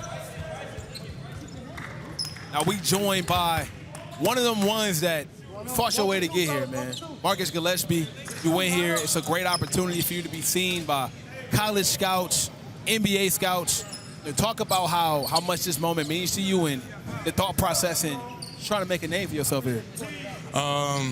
Really just knowing like where I come from, Athens, Georgia, we don't really get that much love except for football. So I mean, like just making a name for myself even out there, and now coming have an opportunity to play up here, it's just a blessing. I can't like, you know what I'm saying, take it for granted because at the end of the day, I had to work hard for anything I got. I wasn't like born into the spotlight. So right now, I'm just blessed to be here, and I'm thankful for everybody that's been helping me on this journey. Absolutely, and speaking of your journey, it's a lot different from a lot of kids here. A lot of these kids are top ranked in their class. A lot of these guys have hundreds of offers. The chip on your shoulder that you must have coming into this season, like, hey, look, you might not know me yet, but best believe when I get up out of here, you're going to know who I am, right? So what's the mentality going against these guys every day trying to fight for that spot? For me, I kind of made my name this past summer with Atlanta Express. Hit up like 10+ Division I offers, but like big name players like Jasper, Malik, being able to go at them every single day and just like them helping me get better and like iron sharpen iron. So like, I know how good I am. I know how good they are already. And just like, I'm just thankful for everybody just being helpful, you know what I'm saying? Everybody playing hard, they play hard every single play. It's like, you can't really like bull crap in practice because if you do, they're gonna bust your tail. Like, all No, day. for sure. Nobody wants that to happen, so you gotta play hard every single play. Now, you know, what do you think is, you know, a key for your team to be able to excel this year? Because it's a lot of talent. I feel like last year was evenly distributed, but I feel like this year, even though we think that City Reapers are good, we still got teams that's not here, right? We got Fear God that's coming in. You got the YNG Dreamerz. It's a very good year all around. So it's going to take a lot for each team to excel. What's the key to your team to get to the next level? My team just playing with each other. We all talk to each other. Like, we listen to what each other's saying. And, like, what Ayo, first thing he said, this year, like, we all scorers, but, like, we got to learn how to share the ball. Like, we all got to know how to pass. We all got to know how to shoot. We all got to know how to play defense in order to win. So we're not the biggest team the City Reapers are. Or, like, we might not have the biggest name. We probably got the worst reputation. So, really, we just got to play as a team and keep being with each other. Absolutely, and the Cohorts newly acquired Coach Norm. I've been asking people that play for the Cohorts about Coach Norm because he's still new, and I want to know the impact that he's having on the players. You got any Coach Norm stories that he probably talked to you about, or any advice he's been able to give? That's a tough left-hand layup by Jasper too, but any advice he's probably giving you along the way, anything you learned from him so far? So far, he just knows, like, from where I'm from, I was a scorer, but he knows, like, I'm a dog, like, because I have a chip on my shoulder and I play hard every single play. So, really, he just been telling me, like, you got to show every aspect of your game. You can't just be a scorer, or you just can't be a defender. You got to be a two-way player. You got to be a dog on both ends. he just got to do the little things, and that's what's going to make you great. All right, man. Well, I appreciate you taking the time. We're going to let you get back to it because you got to lace them up soon, bro. You got to go out there and turn some heads. Yes, sir. I got you. Appreciate you, my boy. All right, appreciate y'all. Hey, man, tough layup made there by Parker Robinson. You see that reverse? Yes, sir. Kind of look like me out there, bro. I ain't going to lie. I don't know about With the that. switcheroo with the right, I ain't going to lie. A couple years ago. Dom, that's it. Dom called me watch. That's crazy. Oh, good pass right there. Great pass. Too much on the finish. Romelo, wide open fast break. Good pass. Melo's done a great job of distributing just now. He had 2 assists probably in the last 2 minutes. Doing a good job. Take a look at a replay on that. So you see he gets the outlet. Simple dump off when you get the player to commit. That's good basketball. For sure. In a 2-on-1 situation like that, he could have easily went up, tried to make a dunk, but go get easy one for his teammate. That's what point guards got to do. We got a chance to talk to Romelo about what he wants to do. And he said he want to defend and you want to get after, right? 94 feet. So I'm excited to see if he's going to be doing that here. That takes a lot, though. It's not easy to do that. Yeah, no, that's very difficult. And, you know, the dynamic guards at overtime, it's going to be tough for him to be able to do that, especially being an undersized guard. But, you know, if he's determined to do it, hey, we just going to see. We got a little bit under 3 minutes left, 21-16. Both teams are playing hard, but I think more importantly, they playing the right way. Yes, I think coaches just want to see guys play the right way. No matter if you miss a shot, was it the right shot? Was it inside out, right? Were you able to, you know, be able to pass up a good shot for a great shot? And I feel like that's what we're seeing today. Yeah, I think in, you know, combine events like this, you know, you want to be able to play fast and get up and down, showcase your athleticism and, you know, decision-making while the game is moving fast. You have to be able to process things very quickly. And I think they're doing a good job of that right now. Something where we have to walk it up a little bit more if we want to, and near that corner, just sprint and get out, and then we'll play out of it. Does that make sense? We'll finish the last 3 minutes hard. Here we go. Yep. Get a kill. Finish. You were able to hear from Coach in the huddle just to talk to the guys and get them ready. I mean, it's a close game, but like we said, man, they're playing the right way, and they definitely getting after it, so. Decided to see if they can close the, you know, cut the lead down, get a tie game, and see what, you know, how the basketball's played in the last 2 minutes in the close game. We underway, just under 3 minutes left. In this gap, in this gap, in this gap. Guys are playing full court defense. Guarding 94 feet, that's what a lot of guys want to do. Malik, that's a great timely cut. Especially if you're driving in that near side, you want that corner usually cutting to stay in space, and he did a great job reading that cut. They're playing pretty physical right now, too. Yeah, they're really getting after it. Same sides, good. That's a tough shot. Oh, that's a super tough shot for Parker right there. That is tough. Contested. Remember, we talked about Parker Robinson. I told you, he's one of the few players here that can catch without the dip, straight from the shoulder, and get it up. That's a prime example of how fast you need to be able to get the ball up. Yeah, that's very impressive. A lot of the times like that, you usually will take a dip, especially at the wings and, you know, the top of the key, but being able to have that no dip in your arsenal really allows you to get that shot off quick, and he's able to potentially draw a foul on that. He might have got fouled on that. Yeah, it could have been an N1 for sure. Yeah. I'm going to holler at the ref for you about this. What's up? Yo, ref. That was an N1 right there. That was going on. Jasper, if you hit and you back cut out. Ref said it's a scrimmage for them too, man. They trying to get back right. I don't want no problem, Mr. Ref. And then you'll be able to dive. Yep. So it'll be this. Hey, it'll be this. And then one of y'all got to be in that dunker though.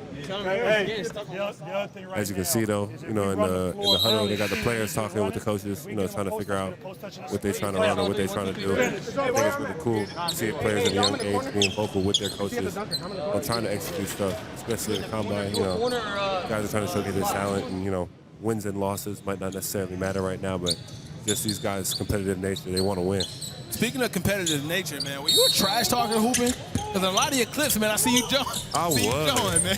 I don't talk like I don't really talk like that much anymore, especially. I only say something if like somebody really talking to me, but like, yeah, I try to pull back a little bit. But yeah, when I was here, I used to be saying some. I look back at clips, I was saying some wild stuff. Who's like the biggest trash talker you played against? It can be this level, it can be the NBA level, just somebody that you remember just would not stop Jones.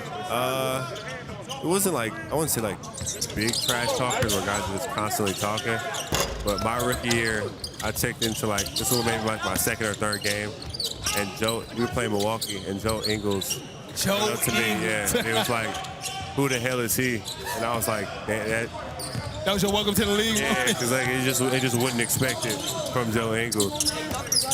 But yeah, he talked a little bit. He really nonchalant with how he talks. So it was. Looking back at it, it was pretty funny. Shout out Joe Ingles. He got like that weird uncle at a barbecue type game. Slow pace, the shot over. He got the Adam Sandler jump shot. Yeah. He can spread the floor, especially those Utah days. He's a killer, though. He shot automatic. He's a sniper.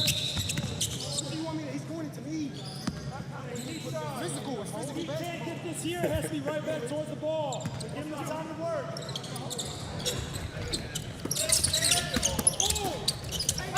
Great defense. They got a guy down.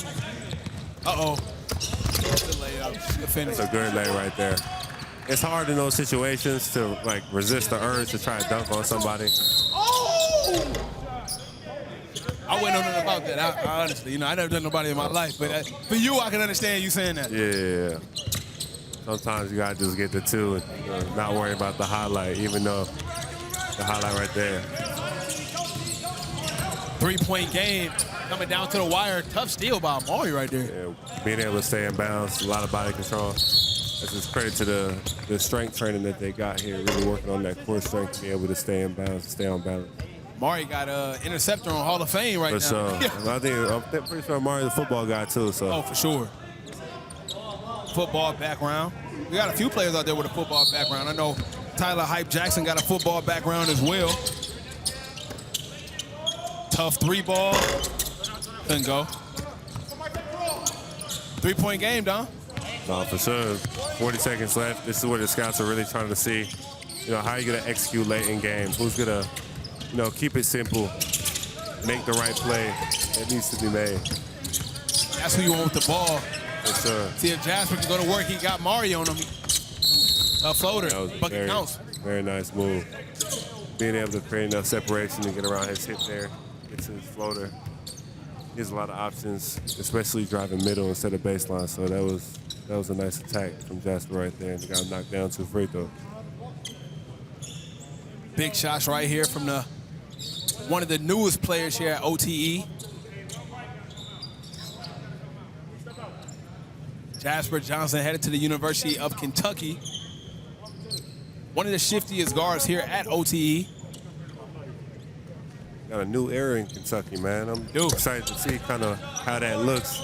A couple of guys there now currently. Jasper going there next year. I'm going to be tuned in. Was able to knock down a free throw. They go up. That's a really great patience. And that's a great move for Amari right there. They call that a stampede when you're moving before the catch downhill. It's a great way to create an advantage. RWE with the lead. Big time steal right there. Malik Thomas. Hey! Oh, my goodness. Hey, yo. He's a dog. Parker shot that? Oh. Hey, wow. Trying to showcase that range. RWE get the W.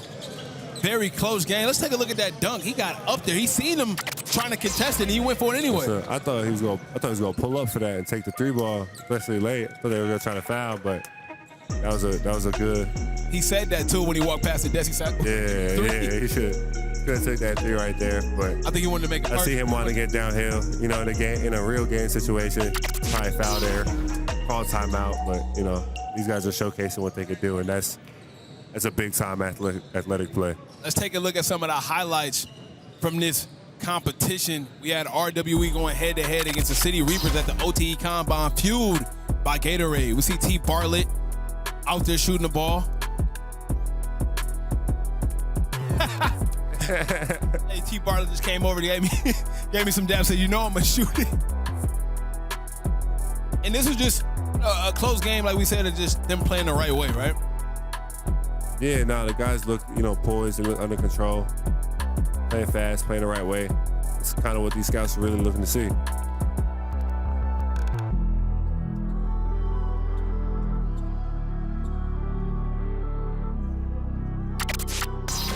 And we are back at the heart of Atlanta, Georgia, at the OTE Arena for the OTE Combine, fueled by Gatorade, to see some of the best talented high school players around the country try to get an opportunity to play at the next level, whether that be NBA or college. We have over 60 NBA college scouts and NBA execs. Talked to Damian Wilkins. He said they even brung in full staff. And we got another alumni in the building.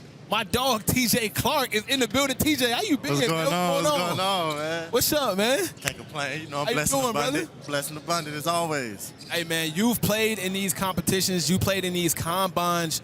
You know what it's like firsthand to be here. Talk to me about, you know, the mental fortitude it takes to be able to perform when it matters the most. You know, I think it could be stressful at times, but I think the preparation, that's what builds the confidence. So you just got to put the work in before you get here. And when you get here, you got to put it all out on the floor. Speaking of putting the work in, my first time coming to a building, I hear Lil Baby playing in the intercom. I see a dude in a full sweat. I look at the gun. It's over 1,000 shots being taken. I'm like, who is this dude? TJ Clark, man. Always #1 on the shot chart. Still getting his work in. I'm following you now, man. Just talk about the ability that you have here at OTE to just work on your skills, hone it, and you've been a poster child of that. You know, for me, I'm nothing but grateful for the building and just the opportunity to play here. But like you see, as I'm not here no more, but I still can come back, get shots up, get in the weight room, the mobility, like anything I need. So, you know, it's always family here, and I feel welcome, and I'm just grateful. Absolutely. And we got some newcomers here, man. We got a lot of new people. I was talking to Dom. You know, you guys are alumni. You've been able to come here, play professional basketball. You know, Dom, you've seen TJ play. What's some things that you've seen from TJ that you like? I mean, he's just a competitor. He's a dog on the defensive end. He's going to lock you up. He's going to let you know about it. Yeah, he ain't like that. Nah, he's going to lock you up for sure. And he's going to let you know about it, too, while he's doing it. You know, I worked on my shot a lot while I was here. And I think, honestly, a person beside myself that I can say that worked on their shot just as much as probably TJ, putting, like you said, thousands of shots almost every day, like just on a consistent basis to get better. And there's probably nobody who takes it more seriously than TJ. So, you know, it was just great being able to compete with him. Hey, man, I appreciate that, man. Coming from a great, man. Hey, man, and TJ, you know, you see a lot of returning players as well, like, you know, even was here when you was here. Who are you looking at saying, man, this might be a big year for them? Or, you know, I'm interested in following this season to see how well they do here. So for me, I think it had to be Amari. Like, when I first got here, you know, I heard he was a defender, and they said he was tough. Like, and I respect that, any defender, but just seeing him come back another year, and his body is way better than last year. You know, he's proven his game. So I feel like, for me, it'd be Amari. I'm excited to see what he does next in his career. Absolutely. I think Amari playing for the City Reapers. They got Malik Thomas next to him. Man. John was saying that might be one of the toughest teams here at OTE. Man, for right? sure. Yeah, For sure. they got some dogs, but And they out here on the court now. You still got hype over there. There's a lot of talent. So they going head-to-head against the Cold-Hearts. We get to see Diamond Blasi, and we get to see Marcus. They was talking big when they was in the booth. for sure, we're going to see something now, though. Who was talking? So Diamond said that he going to get a windmill on the fast break. Marcus Gillespie, that's a big shot. Marcus Gillespie is one of the players who, you know, were able to get through the gauntlet and win a spot here, number 7 for Cold-Hearts. So I'm just excited to see them come out here and play, man. See them compete. This is just a fun time for me. For sure, nobody noticed, but Marcus, he played on the same AAU team I did, Wow. Atlantic Express. It's crazy. Yeah, he said he kind of played on that Atlantic Express team, kind of blew up, got over 10 Division I offers, and obviously got a chance to perform here. Talk to me about, you know, with a lot of people, because he's new here, what can we expect from him? What have you seen from him?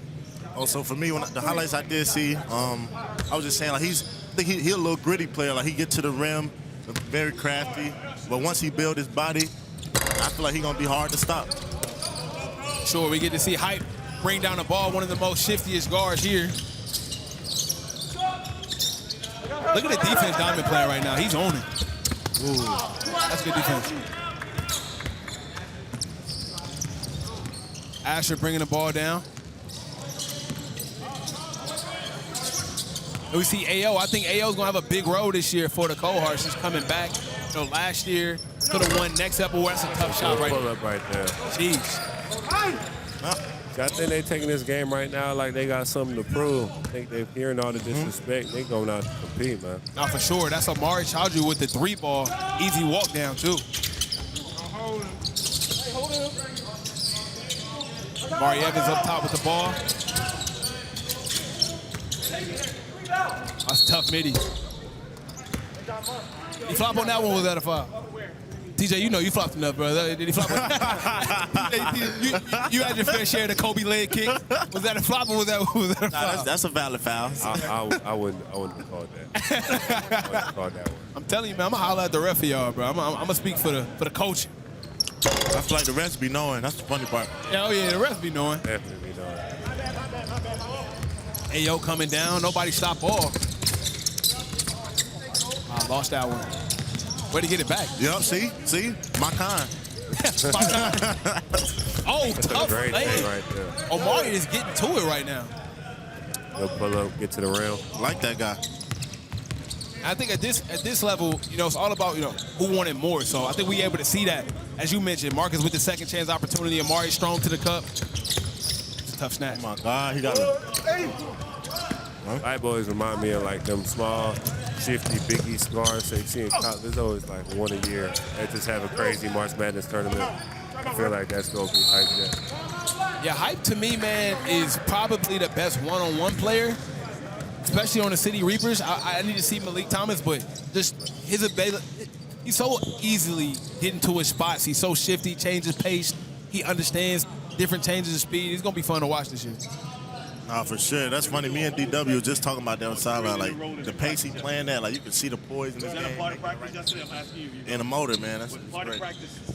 And for you, TJ, you one of the best defenders, especially on that wing position. Who was tough for you to guard when you was here on the Everybody screening and popping. For what? It just depends. Like, we had so many tough people. Like, it was tough every night. So, like, that's, you know, iron sharpen iron. So I was just looking forward to the matchup. It wasn't, like, tough. It was fun for me, so. But it was tough. I talked to Jay Gord. He said he used to get over on you every time. In practice, he said he was on you. That's all I'm saying. I mean, you know, he had his fair share. It's basketball. What is that? All right? We got Coach Doug talking to the guys. Pick the ball up. You're not going to dribble out here in front of two people. And now we get to see, you know, Malik Thomas back out here on the floor. One of those guys that, as we talked about, Dom, highly touted, man. When you come in with such a high rating, 5-star athlete, one of the best in the country, you kind of got to back that statement up. Or if you come out here and you don't play well, it's like, it ain't valid. Yeah, you either going to sink or swim in a situation like that. So I think, you know, for him, just coming in and being competitive and not coming in with that cool mindset of, oh, I'm the highest rated player here. Because, you know, when you get in here and you get between them lines, nobody really care about that no more. So. I like that. You're going to sink or swim, man. I like that. And one of the most quotable TJ Clark's quotes of all time. Might tell you a joke, but I never tell you a lie. I still say that to this day, man. All right, just under 7 minutes left in this game. Nice drop-off pass right there.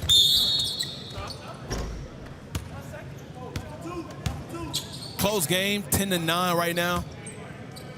TJ, when you was in here playing, man, and you got a chance to talk to a Coach Doug and, you know, to play at the next level, you know, what are coaches looking for in these 5v5s? Well, you know, just players that's playing the right way. Like, you know, everybody has a role, so you can't look for a big man to just try to shoot threes. You can't look for a guard to score. So, like, it just depending on showing them what you can do all over the court besides scoring. Of course, scoring is important, but, like, everybody know you can score. Like, we playing basketball. It's a great shot, though. That's a tough shot right there in the corner. 3-ball by Asher Elson. He can knock that thing down. Form look good, too. Nice. And he got good size. Good board. Rebound by Mustafa. Oh, my goodness. Rejected by Ayo. I ain't know Ayo. Man, Ayo must have saved us some DC and bought some blocks. I ain't never had that. That's what I'm saying. They ain't seen that before. Coach looking for that. Give me that. That's tough right there.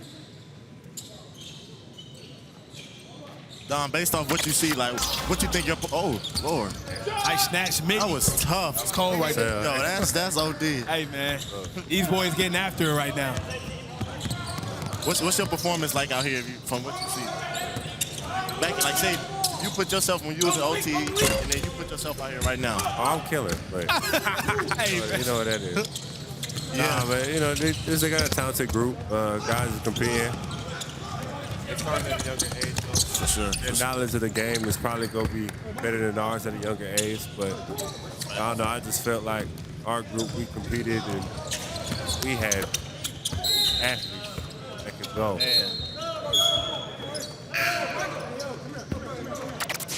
Let's take a look at Micah Tucker. Quick crossover, mid-range jumper. That's tough. See how he got to his spot? Yeah. Easy.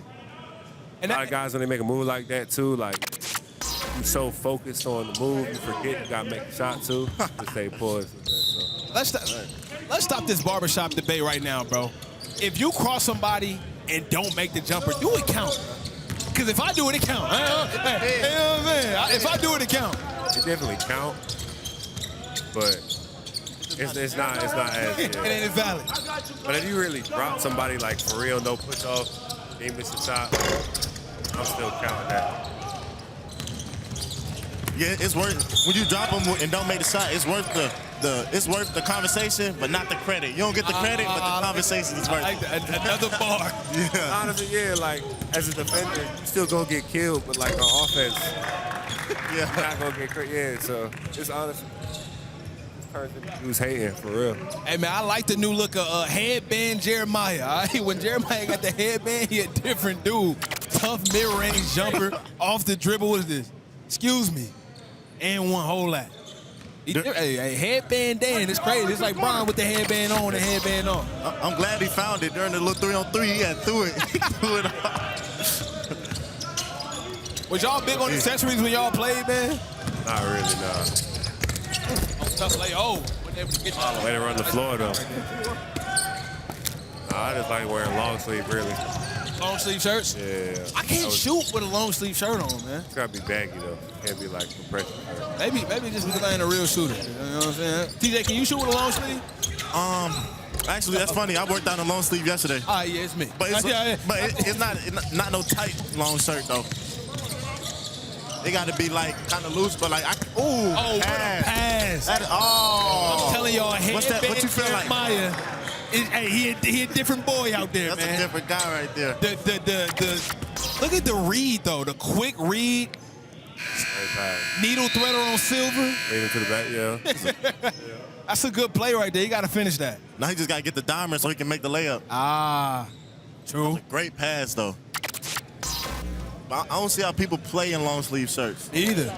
Like, I feel like you gonna heat up so fast. Like, yo, I think the nastiest era of NBA is when they had the sleeved basketball jerseys. You remember those? Oh yeah, like those was nasty, bro. It depends. I miss it, though. I ain't gonna lie. You do? Yeah, Could you shoot with those though?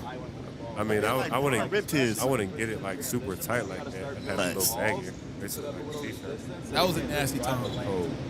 They had the sleeve jerseys, man. What a time. Speaking of jerseys, who y'all think got the best jerseys here at OTE? We got new teams now, too. I don't know if y'all got a chance to see Diamond Doves.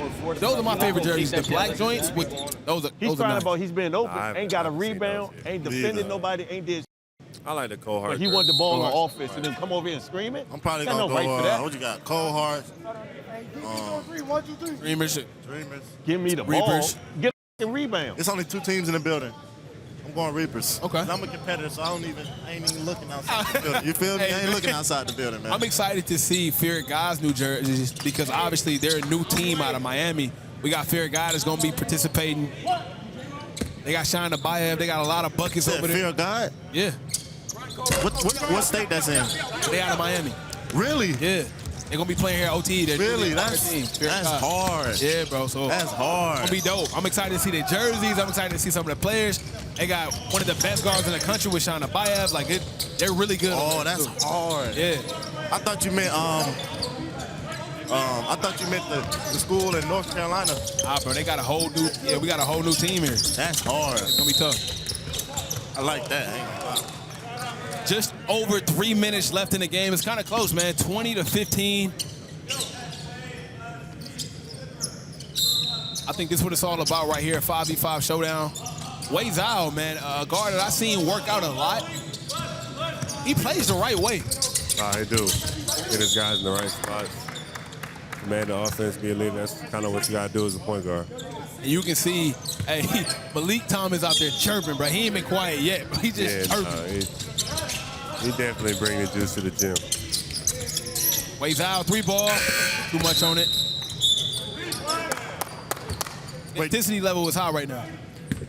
So, Dom, like, for me, I know for me, like, my last year here, even the first year, like, when I did the pro day, I was so nervous. Like, I was nervous. I was missing a lot. Like, how'd you feel on your pro day? Because, like, I was wondering how other people was feeling. I played horrible. I was nervous.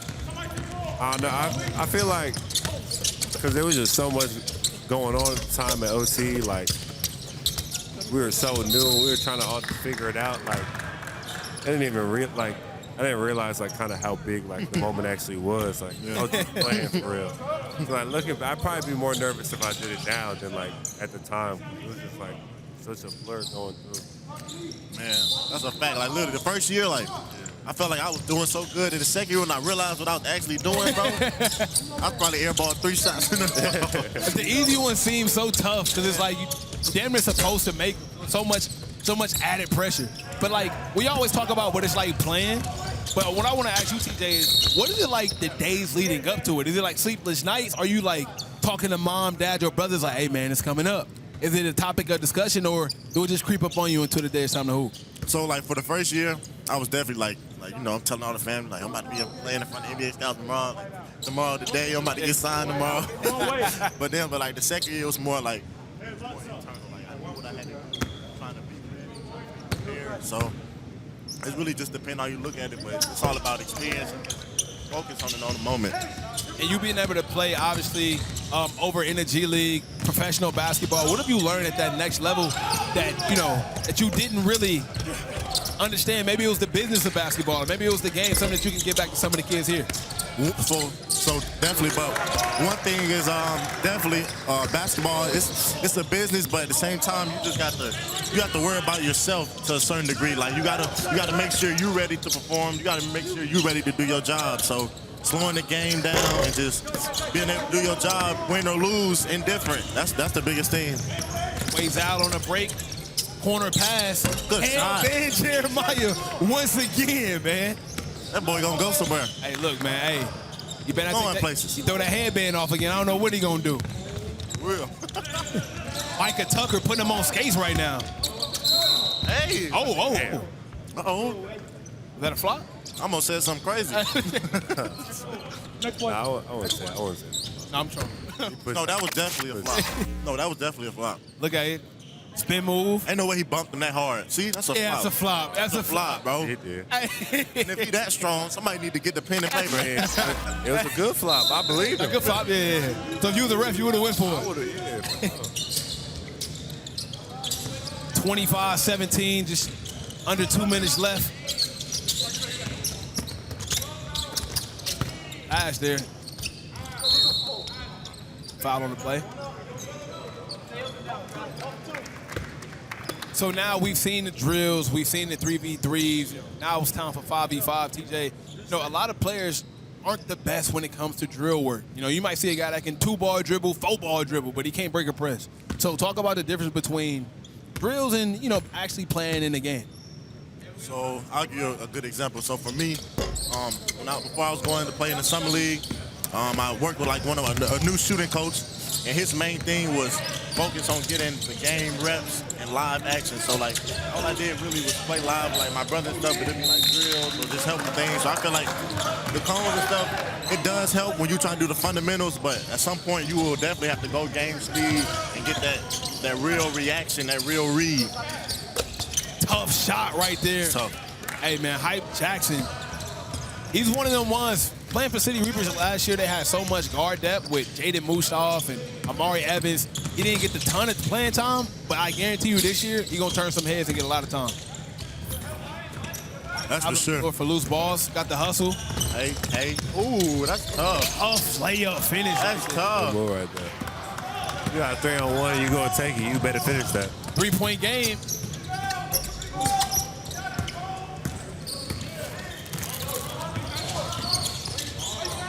Three ball. Couldn't drop it.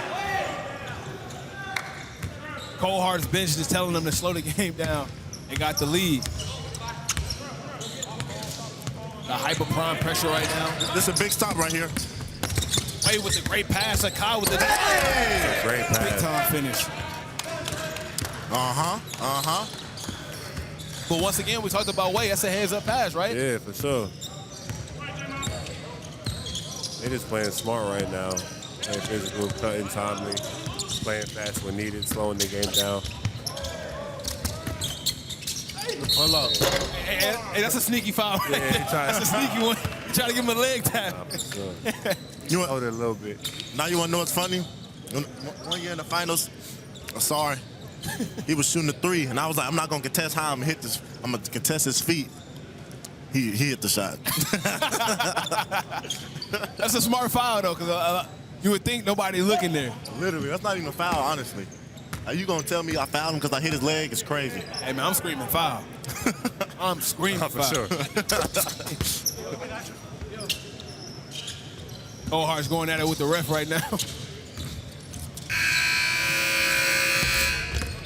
And that'll do it. Hey, man, TJ, we appreciate you stopping by the booth, giving us your expertise, man. Looking forward to chopping it up with you. Hopefully you come back later through the season, bro. Yes, sir. I appreciate y'all for having me.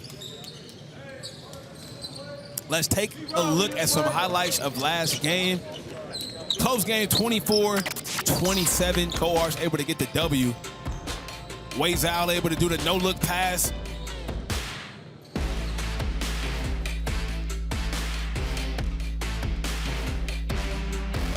Look at that, bro. That's a great corner cut on that X in there. You talk about got to be able to make the corner 3. Sometimes just get on that rim. Pipe Jackson, transition 3-ball. And that's a tough shot right there, too.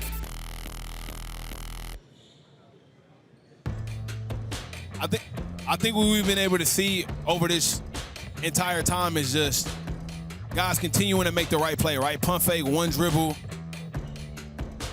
Makai Tucker, that's probably like the best crossover today we've seen so far. Yeah, that was a big time move right there. Euro step lay. Splitting too high off the glass, being on board. Sometimes when you're in situations like that where you're a little bit out of control, sometimes just putting it off the glass where you don't know only you can get it, that's super big for you. You get a nice rebound, stat pad a little bit. Now we're getting ready for game 3, the final game of the OTE Combine, fueled by Gatorade. Man, what a day, right? We've been able to see these guys get after it for a few hours now. And it comes to this, right? Last game of the day. Let's hear what the coaches got to say. You might curl it, he might pop back. You're just running splits. If T doesn't have it, there's nothing that happens on that side, he can look to come back the other way and play off of that. And these two can interchange. And these two can interchange after there's action on that side. Hey. Okay. Hey, the other thing. You gotta defend, rebound, run. Defend, rebound, run. Here we go. Work on 3, 1, 2, 3. Hard work. Now, when they leave our feet, we leave our feet to contest. We don't leave it beforehand. That makes sense to everybody? Ash, that makes sense to you? Okay, come on, let's have a good one. Together. Final game of the day of the OTE Combine, fueled by Gatorade. Cole Hart's going head-to-head against RWE, man. What can we expect from this one, Don? Man, I think we can see, Cole Hart's kind of do a lot of the stuff that they did in the last game, controlling tempo. I think it's a big statement game for them again, coming in, being disrespected. But if you RWE, you looking to get out and turn this into a track meet. They arguably had the most athletic team here. Jasper Johnson getting downhill, Parker Robinson spacing the floor. So if that's what I would be looking to do if I was RWE. I think it's going to be a good game, though. Keyshawn wins the tip.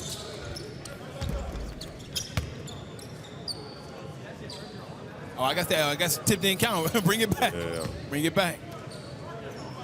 I'm still waiting on that windmill. Oh, yeah. He did promise us a windmill. You can see that. So. And he won a jump ball. He ain't got a windmill. He won a jump ball. Left-hand finish, couldn't drop. Good contest. Way to stay vertical. A lot of scouts are going to be looking to deafen the bigs. Being able to stay vertical, no foul, keep the play going. Taylor Kenny.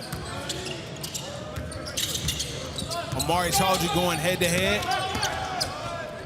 Good kick corner. Jasper. and able to knock it down. Asher Elsis, who I think has been playing really well, been able to make the right passes, seen it right there, shoot the 3-ball, being ready to catch and shoot, but nice dunk by Diamond Blasio. That's a tough pull-up right there. Early in the shot clock. No real flow in the offense. Now we got my guy, reigning Defensive Player of the Year here at OTE, representing Pittsburgh and the City Reapers, Mari Evans. That was a great introduction. Oh, my goodness. Mari, what's up, bro? What up, Snotty? Hey, man, look, I got a lot of heat for saying that y'all had the best roster, but I felt better when Dom co-signed it and said y'all got the best roster here. But with that being said, you can't lose, bro. I mean, yeah, regular season, we can't lose. You right. Now, seeing your new team, you got some new teammates, new expectations. What can we expect from you guys this year? You can expect another championship. For me personally, another Defensive Player of the Year. Feel me? I feel like we're going to be regular season champs. Right now, it's looking a little shaky, but we're going to figure it out. Now, I watched a documentary that you guys had over your AAU season, and you said, I quote, "I am the best defender in the country." And you had your coaches submit that. And also, the faith that Coach Doug got on you in defense is crazy. At the OTE draft, every guard that was drafted, the only thing he said was, "I like to see him against Amari." How have you earned that trust of not only him, but just about every coach that you played for? I mean, that's just taking pride in every single matchup. I mean, when you take pride in every single matchup, I feel like my opponents should fear me, and I feel like they fear me quite often. Something that I think that you don't get a lot of credit for is, yeah, you can defend. And I don't say that as a PP, but you can defend, but you can score the ball. You score the ball really well. I think that you're going to be able to have a lot of opportunities to score the ball because you got a team full of shooters. A lot of people can't help, right? You got Jay Wilk here. You got Malik there. You're going to have opportunities for yourself to do a lot of catch and shoot opportunities. What have you worked on this summer to be able to bring to the City Reapers team? Man, I done worked on ripping off the catch, shooting, catching and shooting. I mean, I feel like that just works into what my team is good at. Like you said, we got Jay Wilk and Malik, and Jay Wilk's the best shooter in the league probably. So, I mean, you're never helping off him. That's free driving lanes. Now you're down to your final 3. You just posted your final 3. What went into the decision of the final 3? Man, I know it was a big decision for you to make. What went into that was me and my family, we discussed things and the best 3 situations for me, and now it's just time to weigh my options. Now at a big time like this, man, you got college scouts, you got NBA GMs. I mean, you can still get some more people knocking on your door. Are you nervous at all, or are you pretty much set and just knowing that, having peace with having the opportunity that you have now? I wouldn't say I'm nervous. I would just say I'm blessed because a lot of people don't get this opportunity. And for me to be playing in front of all these NBA scouts at this age, I feel like that's just a great opportunity. Ain't nothing to be nervous about. Just be me. So for the 3 schools that are still left in the mix for you, what's the most important thing from a university that's going to help you become what I think you'll eventually be a pro? I feel like playing style for sure, and coach give me opportunity to guard the best player every game. I feel like if the coach let me play to my strengths as defending, the offense will just fall into place. Play off each other. If one Jeff Cable, you heard that. You got to get one to cheer. I don't care. Now, Mari, the OTE Combine is one of those things that can burst pipes, or it can give guys extreme confidence and opportunities. You've been able to be here before last year. What's the difference between, this year and last year when it comes to the OTE Combine? Were you more prepared for it, or are you still kind of nervous seeing that this is your last year? I feel like I was more confident this time around because last year I didn't know what I was getting myself into. Now I know what I'm getting myself into. Now I know how to prepare for it. Now you and Coach Doug seem like y'all got an amazing relationship. Talk to me about his ability to be a player's coach and be open to having that player-coach relationship that you guys have. I feel like me and Doug, we got a great relationship because you gotta be coachable. And when you're coachable, I feel like you can help the team win. And me and Doug are just on some straight win no matter what goes down. So I feel like that's where our bond kicked in, and him being a player's coach was just a bonus. Now, talk to me through the odds of Amari Evans. You're watching 2 teams compete right now. When you're watching these scrimmages, what are you looking for? Are you looking at dudes' tendencies? Are you looking at seeing who really don't want to go left? Are you looking to see who really don't like? Like, what are you looking at? I mean, I know everybody's tendencies. Everybody here, I know all their tendencies. So, I mean, that's just... Already? Some of these dudes are new. I watch a lot of basketball. Okay. Yeah, that's a good answer. No, it is. Great answer.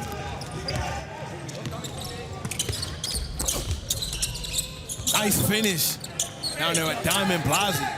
Who's been able to impress you so far out here, man? Impressed me? I feel like Lincoln's got a lot better. Parker for sure. And the 3-on-3 Parker was sniping. Man. Oh, no, I've been there since last year. Parker put that work in. Oh, my Lord. I was about to say right on cue. Wade said that was an offensive foul. A little biased, but I'm going to respect it. Asher, 3-ball. Just being able to have that self-creation at 6'9", 6'10", and he's so young, he might still be growing. That's super impressive at a young age. And, you, Dom, being a pro, what's something that you could tell Mari that, he needs to continue to do or add to his game to reach the highest level of playing in the NBA? I think Amari just gets it, what it takes to be an NBA player.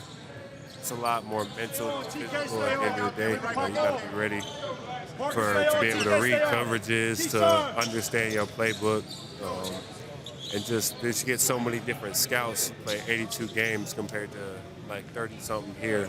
So everything that you're doing right now is just on a bigger scale. Good job, there. But I mean, he knows that, and the work he's been putting in. We play pickup not too while long. And he's just a competitor who wants to win. So I think he's gonna figure it out. Absolutely. And now you're playing with one of the best guards in the country, right? Malik. You guys grew up together. Was this something that you guys talked about, like one day playing together, or maybe, winning the OT championship together? I mean, it wasn't considered an OTE championship then, but we definitely wanted to play together in high school. And it was been supposed to happen. It was just God's plan, and now it's that time. I'm excited to see what y'all got. Y'all two, and of course the depth that y'all have, are two of the main reasons why I think y'all gonna be really good this year. T. Bartlett, That's a great pump fake. He got that twice now. I'm seeing the Boogie Cousins. I'm seeing it. Hey! Kai Fleming headed to Georgia Tech, getting on that rim right there. Bro, Melo Hill is one of them players that I'm excited to see get more playing time as well, too. I think he got a lot more confident. Seeing when we talked to him, it was pretty much like, last year was one of them years where I was kind of just new, but I feel like he got a lot more confidence this year. No, for sure. Playing with a little bit of poise. That's a good cut right there. It wasn't there, but backside corner if you wanted it. Finishing Kai Fleming again. That's one thing about, when you have cuts, wings, and corners, you might not get the basketball, but you're creating something for somebody else because somebody's going to have to help. Oh, great corner pass. Parker Robinson. No good on the 3-ball. That's a good shot, though. I mean, that's very good shot. Teams would love to get that shot every single possession if they can. Mark, I know for you, man, like, the ability to be able to play, you can really guard 1 through 3. I mean, a lot of people can't say that. Talk about how important it is to guard multiple positions, because if you're able to do that, you can stay on the floor longer. I mean, you can change that to 1 through 5, but you can guard 5? Yes. I was being generous. I was gonna say 4. I don't know. 5 is great, but 1 through 3 easy. But a lot of guarding 1 through 3 easy. A lot of guarding 5 though is mentality. If you're willing to compete like that, it might not be a matchup thing or ideal situation, but having that mentality to guard 1 through 5 to tell you exactly the type of player that Amari is. Now, Dom, speaking of somebody who plays like a 1 through 5, you had to guard Wemby. Yeah. How is it pretty much guarding the one of one type player in Victor Wembanyama? I mean, you have good days, bad days. I mean, I think the best thing for anybody is him, taking jump shots. I just kind of hope he misses some of them. They're not going to get contests, but if he gets to the basket, there ain't nothing you can do when he gets to you. So you really just hope he wants to take pull-ups that day, and that was nasty. Samit Odoron with his best Wemby impression with that block right there. I think with Vic, he would do something once a day where you'd be like, I've never seen that before in my life. Yeah. It was crazy. Look at Samit with this rejection. You look like Wemby out there. Yeah, he got up on that. Mari, when I think about your game and I try to do a player comparison, who would you say closely resembles your game at the NBA level? Past or present? Josh Hart. Josh Hart. That is perfect, bro. That's perfect, actually. I like Josh Hart. That's perfect. We talking New Orleans Josh Hart or New York Knicks Josh Hart? New York Knicks Josh Hart. There you go. Nah, Knicks Josh Hart is something different. That's a great comparison. What do you see? I mean, what's the comparison? What do you see? he just plays way harder than everybody else, and that's what I try to do. I mean, his offensive rebounding is unreal. So I feel like I need to add that to my game a little bit more. I could do it a little bit, but he's just superior at it. Nah, that's a great player comp. That's on like normal high school kids don't know that. Defensively in Josh Hart, transition, offensive we're running rebounding. with the back of our heads to the basketball. Absolutely We right got to with get that. our That's heads what to Josh half Hart court. does. I got to turn around, start seeing first, stuff and yeah. talking. Man, he might be a student of the game, man. He might be. I ain't gonna let him get y'all like that. Just a little bit. 16-7. We got a close game. Not really. I ain't gonna hold you. They kind of getting whooped. We got a little bit under 2 minutes left. The last game at the OTE Combine, fueled by Gatorade. So, Mark, for you, man, you know, last year before you head off to school, I know you want to leave a mark here. You know, 2 back-to-back championships will be kind of nice to leave off of. 2 championships and 2 Defensive Player of the Years, first team all OT. That's a great resume if you ask me. So those are some of the goals that you have for this season. Yes. Absolutely. I can see all that happening, to be honest. Samis going head-to-head against Jasper. Good kick out, midi. Count it. This is a smart play by Samis, understanding that the double is probably going to come, create a lot of getting deep into the post there, kick out. Bar, you being a guard, what can you say about Taylor Kinney? He's coming in on an RWE team. A lot of people is expecting him to pretty much be instant offense. Oh, Taylor's definitely a problem. I mean, I didn't know Taylor since he was in middle school. But I can see the progression, and I see he's continuing to get better. So I thought he definitely should be instant offense for RWE. Headband Jeremiah is back at it again, man. Yeah, he's been killing all day. He might be the MVP today. I don't know if Jeremiah understands. When that headband on, he got different powers, man. I'm expecting that headband all season. I'm going to talk to him about that after the game. Mario, why don't you wear any accessories? I don't see you wearing nothing. Because when you lift hard, you don't got to wear no accessories. Say less. Respect. Knockdown, free throw is good. I wear a little sleeve now. I think I lift hard, but you know what I'm saying? Yeah, throw shade at us like that. I can never shoot with a sleeve on. Is the sleeve in your shoe on? Left arm. Hey man, I live by the words of Nick Young, man. This left arm for buckets only, man. That's all it's for. It's only for buckets. It's a good shot right there. We got Ways Out coming down. I mean, speaking of guards, man, that got high IQ. Bar, what do you think about Way? He's been able to play high level ball over in Italy, and now he's here at OTE. I mean, you can tell by his pace that he done played a lot of great basketball. I definitely find Wade's one of the better point guards. Oh! There's a block party. Oh! Offensive. Yeah, that's all. Push off crazy. That was football-esque, right? Yeah. I like the aggressiveness, though. Yeah, but when you aggressive and you getting downhill, you get rewarded a lot of the time. It's a chance at the free throw line. I don't think he needed a reward there. Maybe he should have flopped, man. Keyshawn Fisher at the line to see if he can knock it down.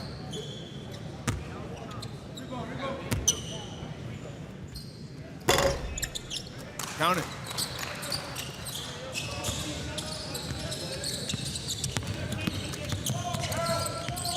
Ten seconds left. Last game at the OTE Combine, fueled by Gatorade. Good pass by Samis. Layup finish. And that will do it. Thank you, Amari, for joining us, man. Good luck on the rest of the season. City Reapers, man, I got y'all winning the whole thing, my boy. Appreciate you tonight. No worries, man. What a performance we've seen from a lot of these players here at the OTE Combine, fueled by Gatorade. Dom, you know, what's some of the takeaways that you've been able to see here?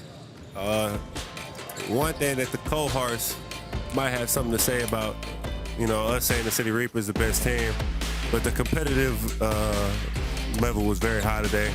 These guys have clearly been working the offseason and the beginning months of, you know, this season. They've been, you know, they were getting after it. Just super locked in.